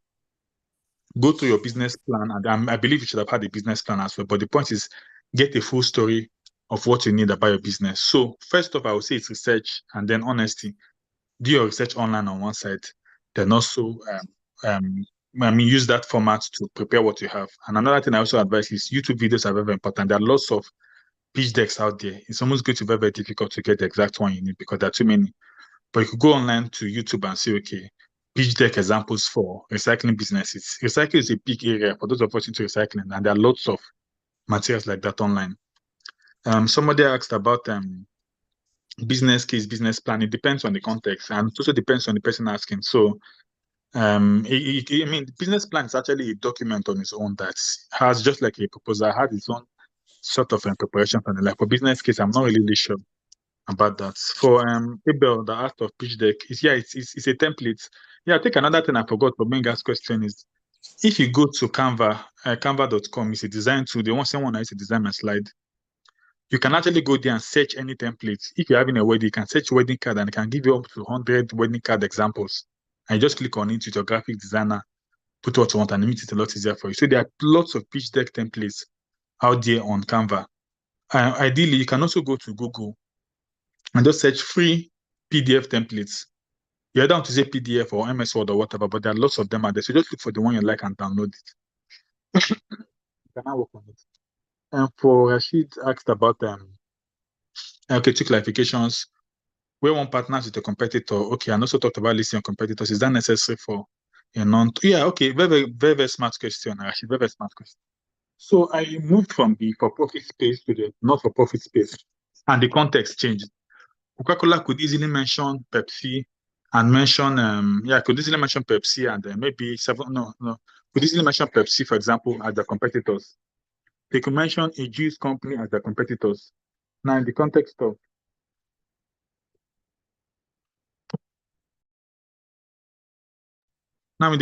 of not-for-profit, you're not competing anything because, the focus is on impact that I can make in the world. So one important thing that I learned to do is that when it comes to competition question, instead I use it more of collaborators and partners. The point about competitors is, who are those doing the same thing you're doing? In the for-profit space, it looks like we are fighting, but in the not-for-profit space, you can't present it like that. For example, if you're looking at picking bottles in Lagos, it's actually good to ask yourself, who else has done that work? You should go and do your research. If you hear that maybe the Lagos State Governor's wife, for example, has a foundation that has done something like that, and all those other things, you can list them as potential collaborators or the context, not competitors per se, but these are people that have done it. And you want to say, okay, these people picked in Lekki, they picked in mainland, and they picked 50,000 bottles. I'm picking the same 50,000 or 10,000, but instead I'm going to the remote area. So I'm even going to maybe a place that has event centers around, because that's usually where some of these things. So usually the context is actually the angle you're coming from and not necessarily the project. It is. Then for, I think the next question also talked about where you can partner with your competitor. So here's one thing. In the past, where I worked before, we needed to deploy a particular technology. I think, we needed to deploy a USSD solution for agriculture, for farmers in the north. Now, this was what we wanted. We had the e-commerce engine. The competitor did not have the e-commerce engine, but they had the tech tools for USSD. We had the e-commerce technology. That meant we had the system whereby you could sell anything online. We are very, very good at that. These other guys are good at deploying USSD or mobile application. That is like an agri-tech computer company. And then the third company in Niger State, They did not have the technology for USA. They did not have the technology for the e-commerce engine, but they had people. So if you want to build to Niger State and needed anything, go through them. They had agents in almost every local government and every town in Niger State. But then they were in the agricultural space. They were selling pesticides and the likes, and they had sales agents. These other guys in the agricultural space, but still offering tech solutions on the agricultural space, looking at logistics and e-commerce. So these are competitors in a way. They still showed up in our competitive landscape. But what did we do? We had to go and partner with them and say, okay, I have the e-commerce engine, you have the technology, you have the people, what do we do? And then we came together, and then that's what we now call joint proposals. For most of us in the non-profit space, that's what we're doing now. Joint proposal is that you're writing, instead of your company writing and say, okay, the money comes to me. No, you guys have divided and said, to leverage on our strengths and our competitive advantages, I'm bringing A, I'm bringing B, I'm bringing C. So by the time these three companies are bringing up just one particular proposal, it's going to reach a lot of people. So when it comes to partnering with your competitor, that's one major part. For those of you that buy shoes in the market, you go to a particular market and you see, especially in Nigeria, you see a long line of shops selling shoes, maybe in Lagos or Ibadan, for example. You see 10 shops selling shoes, 10 shops selling shoes, and asking yourself, why are all of you gathered in the same place? They're all competitors, but at the end of the day, somebody could need a shoe here and goes to pick from the other person. So personally, for me, when it comes to the area of competition, I think if you focus more on how you can actually partner or collaborate with people, it actually helps. For someone that asked for difference between pitch deck and grant application, I think I talked about it earlier. Pitch deck is your CV. Grant application is your job application. So when they say there's a grant of 50 million naira let me use the one that I want to know. We all know Tuneli Melu Foundation grant. He says he's giving $5,000 to 200 people every year, for example. When you go to his website and click on apply, and you see all those plenty form, that system, that process is called a grant application. You're applying for a grant. It's telling you upload a picture, upload your CC certificate, upload the ID card, upload this one, how many years is your business, all that process is called grant application. Now, in a particular place in that grant application, they will ask you to upload your pitch deck. That is the difference. The pitch deck is a part of the grant application. The pitch deck is a document itself, while the grant application is a process. Pitching is the process of presenting the pitch deck to people. So your pitch deck is your CV, your grant application is your job application. When you go for the job interview, that's when you go for your pitching. So it's kind of very, very similar. For SWOT analysis is not really something you want to see in your pitch deck. It's actually very important in your business plan. Business plan has a bit more elaborate breakdown. Remember, for a pitch deck, you don't want to have too many slides. So there are just some subheadings. There's no place for SWOT analysis per se. Sometimes your market aspect and your target customers are actually what can actually fall in. So a mix of your market aspect, your market analysis, your target customers, and then your competitive landscape. Three of them can actually make up some aspects of a SWOT analysis. But when it comes to SWOT analysis, when you can see the opportunities is usually where your problem statement and your solution come in. So it's just like saying you're getting SWOT analysis and kind of breaking it down. That means you have to really understand it well. So for I think Tolu Asheda asked for non-profits. Yes, for pitch deck, it's actually the same in a way with the same presentation, but there's a twist.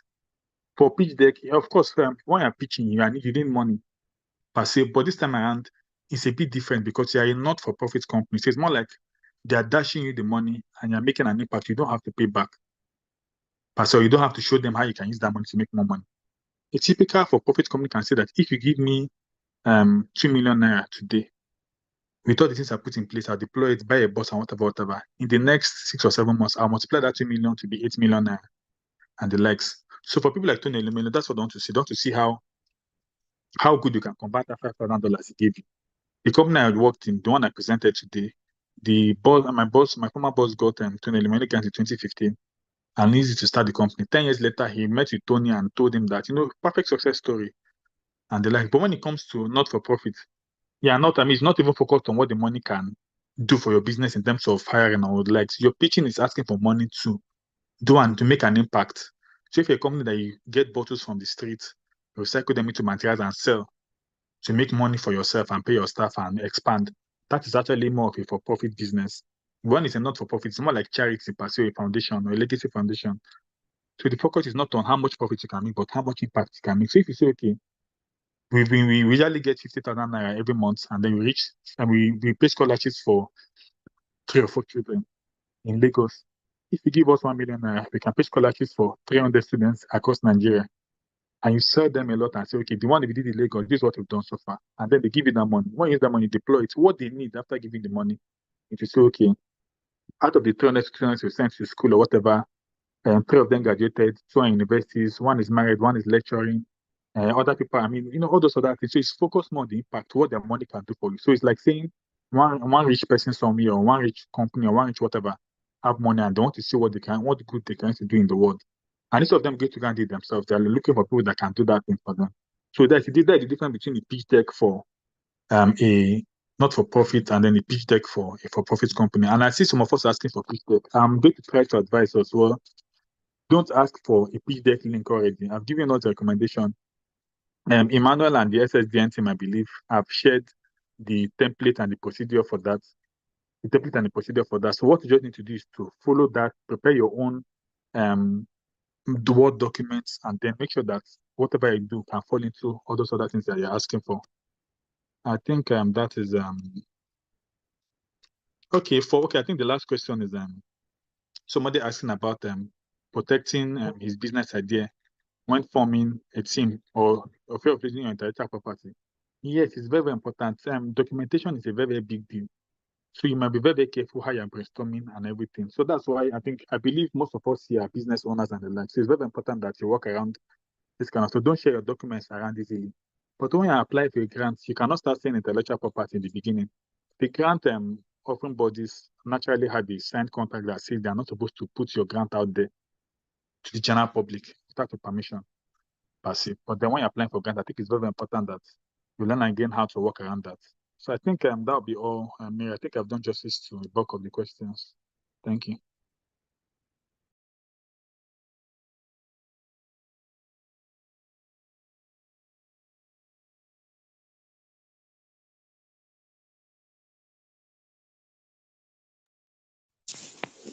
Okay, thank you very much, sir.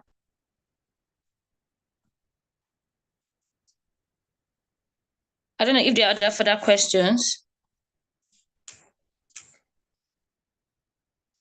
Okay, please, for those asking about the pitch deck, the document will be shared, please. Document is going to be shared.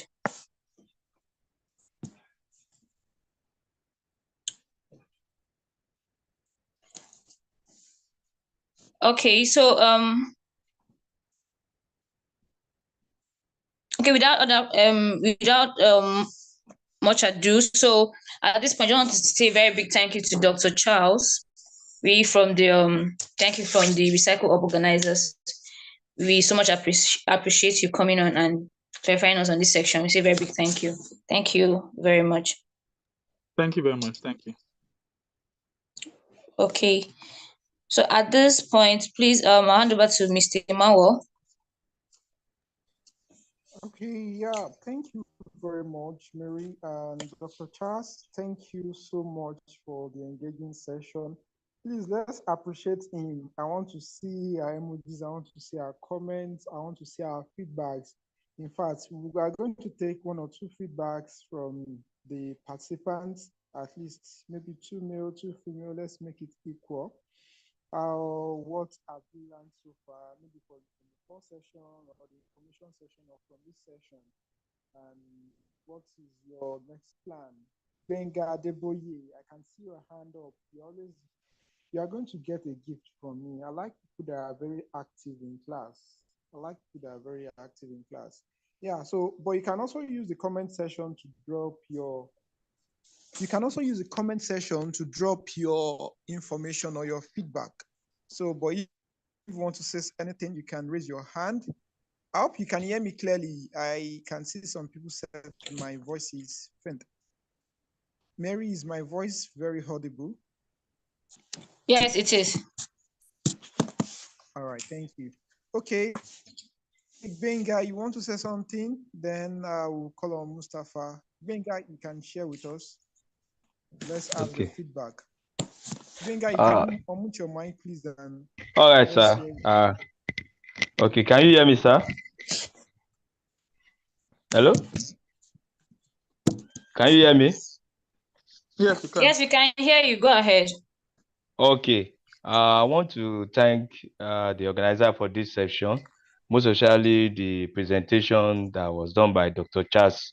In fact, it is from this place I'm hearing about pitch deck for the first time, and I've been able to learn a lot of things as he was talking. And regarding my question that I asked, he gave me some advice, which I've started to make research on it as he's giving that presentation. So I really learned a lot. In fact, some things I have not even that I know before, but now I know the importance and why it is necessary to do that. So it was a great session, and I really thank you and the organizer and Dr. Charles for that beautiful presentation. God bless you, sir. God bless you, ma. Thank you. Okay. Can we have Rabiu? Rabiu, you can unmute your mic and speak. Please give Rabiu the permission to speak. Mary. Let's have Rabiu Mustafa from Adamawa. Okay, Rabiu Dama. Okay. Okay, you can unmute now. Rabiu, you can go on and speak, please. Good afternoon, sir. Can you hear me? Yes, we can hear you. It's all right. My concern is about the first presentation, the member of the We Recycle franchise. Actually, for all that was being said, I doubt if there is any contact information that was being dropped for us to make necessary consultation out of that, because part of the initiative for ours is a startup. So we want a situation where we are building in order to keep the consultation going, in order to achieve our target. So I don't know if there is any part of your words. You said part of your. I can't hear that aspect very clearly. Part of your words is what? It's a startup. It's a startup arrangement we are making. Part of our initiative for our RecycleUp is a startup. So we want to make consultation further in order to meet up with a target. So for that, we really have to be in touch with them, keep the contact. And still, I heard that he has an agent, or maybe some of his members in Adamawa. So still, I really want to know. Okay, I would think I will just respond to what you are saying, Rabiu. For what you are saying, before you can get to the level of you speaking with Recycler, you have to go through the innovation phase, submit your pitch. It's going to be reviewed by the judges from RecycleUp program. And after, their own screening team are going to review whatever you are bringing on board. And they are going to check based on the requirements they've shared with you. If you meet that requirement, that's when you can now say that you want to have any discussion. But please, even if you mistakenly got their email or their contact between now and that particular time to speak, or I'm going to clarify that. What you have to focus now is focus on your pitch deck, focus on your innovation, be it a plastic recycling innovation, maybe something that is in line to digital innovations, sustainable product development, and other initiatives, whichever one. It's not just on plastic recycling alone. So I think that answers your question or your concern. All right, can we have Fortune? I hope Fortune is a lady. Fortune, you can speak. Okay, good afternoon, everybody, once again. Okay, mine is... Hello. Can you hear me? Okay, good afternoon. Yes, good afternoon, everybody. So mine is a feedback from the beginning of the section till now, from the talk with Otto from Chanjadansi to this last talk with Al. I think what I appreciate most is the fact that our speakers have success people that are into the, so it's really interesting hearing from them. It's when you're reading it online or trying to learn online about circular economy and grant application and pitch deck. You have a different feel when you hear directly from the person behind the field. Appreciate Recycle Up Nigeria. It's been an amazing experience. I knew of these things before, and I had to learn and unlearn some things I thought I knew, and I'm really grateful. And I think I was asked about. I think I'll share the secret I've been doing. Like once I see their name, I try to look them up on LinkedIn and try to follow them, continue to get more insights on what they are doing and their success story and all that. Even if you may not reach out to them, just going through their page and seeing what they are up to alone, I think it will go a long way. Thank you very much. Thank you, Fortune, and we so much appreciate that feedback. So before I say anything, I will say that the LinkedIn profile, the LinkedIn for Dr. Charles has been shared on the comment section. Please do well to connect with him. He is an amazing person, and definitely I know he's someone that you get to learn a lot from.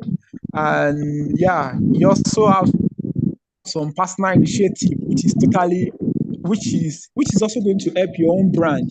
So you can reach out to him for branding, either professionally or whichever sector which you are working on, and he can also get to mentor you. And I want to say something just from what Fortune said.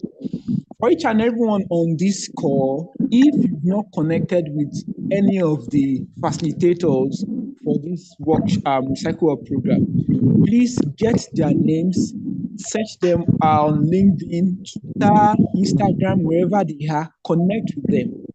You know, mentorship or having a role model is not just about you sitting in front of the person speaking to you. It's not just about that. You can even study them from afar and be like them and also be better than them. So when you check, and I can also always assure you that you will not get to their profile and see relevant information. And sometimes they might even share an information. I remember there was a time someone shared an information someone made a post and I just did a comment on our post. Then within 48 hours, I saw an email from our organization. This is from Lagos Business School. And they gave us a free slot of a program that was 100,000 naira each. They gave 20 members from the organization to attend that program. Just because we've not seen each other before. I think we've only met virtually once. And just because I was able to comment on our post, so it's one thing to even follow, it's another thing to engage with them. So it's very important, follow them, engage with them. The day you are going to see a wonderful ceremony, which you both are so glad you did. And, you know, there are lots of opportunities, diverse opportunities. So social media and that word social media, please, let's make good use of it for, ensure you make good use of it for your development, for your progress, and the growth of your organization and businesses. At this point, we might not really take much again. I would just like to reiterate. Okay, I promised 4. I can still see Uma's hand up. Uma, please, can you make it very brief?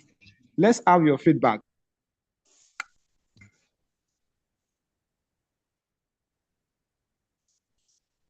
Hello, Uma, are you there? You can unmute your mic and let's have your feedback.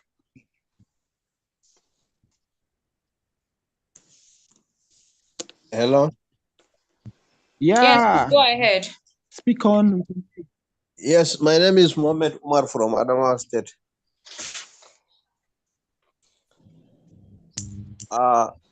You said we should talk about the feedback, but I do have a question too to ask about the pitch deck that you just delivered the keynote talk about. Okay, shoot, what's the question, please? What's the question? Are we going to work on the pitch deck in a group according to the state groups, or we are going to work on the pitch deck on an individual basis? If that's so, if it is the latter, then are we going to do the pitch deck, I mean the pitch deck on the recycling or in any other subject? This is my question.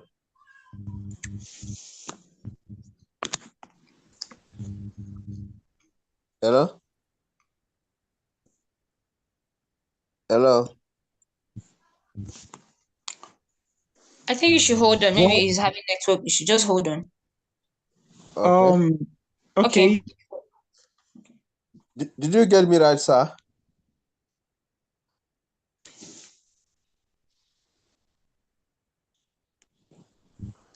Hello, can you hear me? Hello, can you hear me? Yes, yes. All right. We can hear now. Thank you. So for the pitch deck you asked, you are to work on your pitch deck individually. So you are going to submit your pitch deck as an individual, not as a group.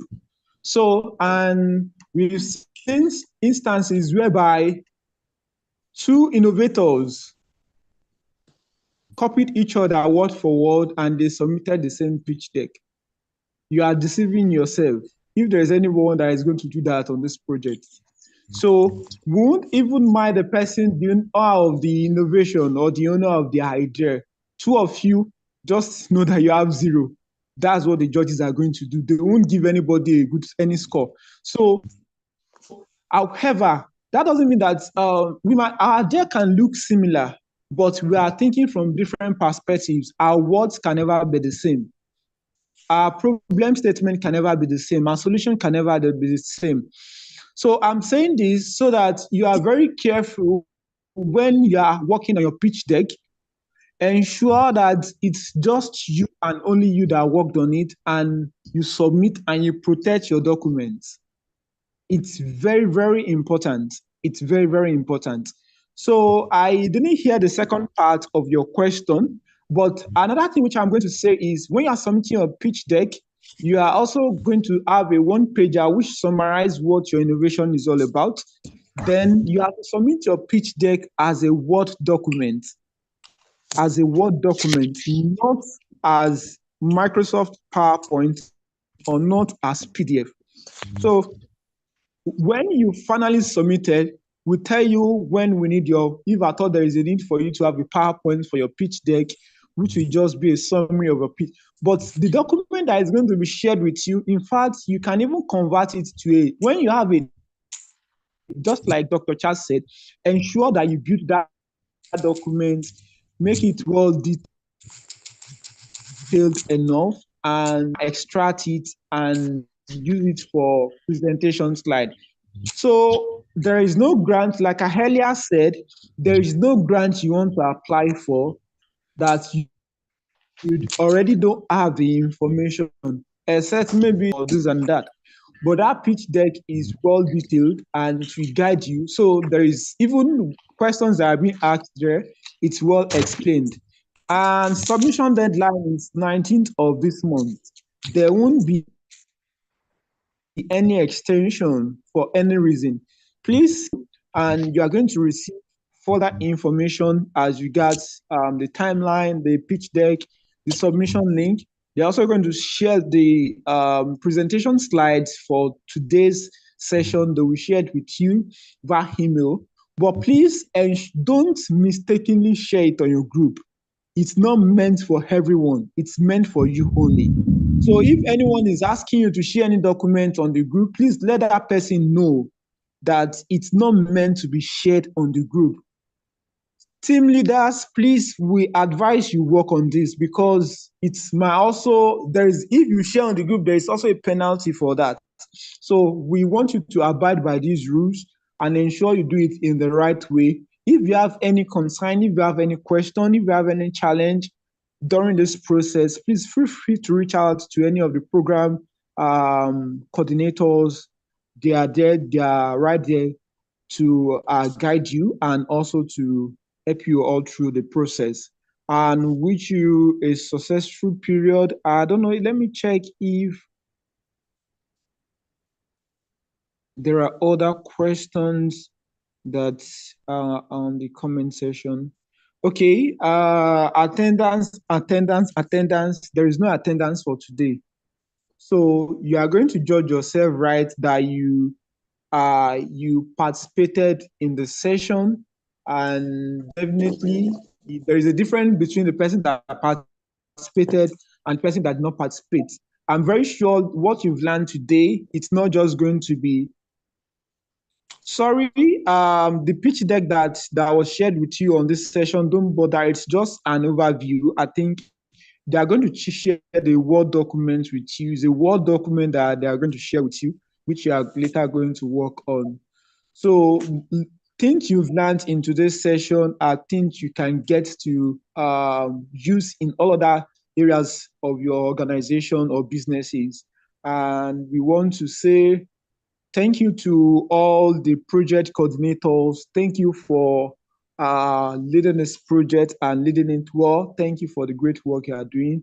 And to also the state leads, kudos to you guys. And we are really proud of what you are doing. And to every team members, there is no just one person can achieve a thing, except he's the only one on that thing. And thank you for the cooperation, and thank you for your resilience and commitment to making an impact. At this point, we are going to be closing today's session. Please check your email for the next information. I've mentioned it. Everything will be shared to your email. Thank you, everyone. Enjoy the rest of your weekend.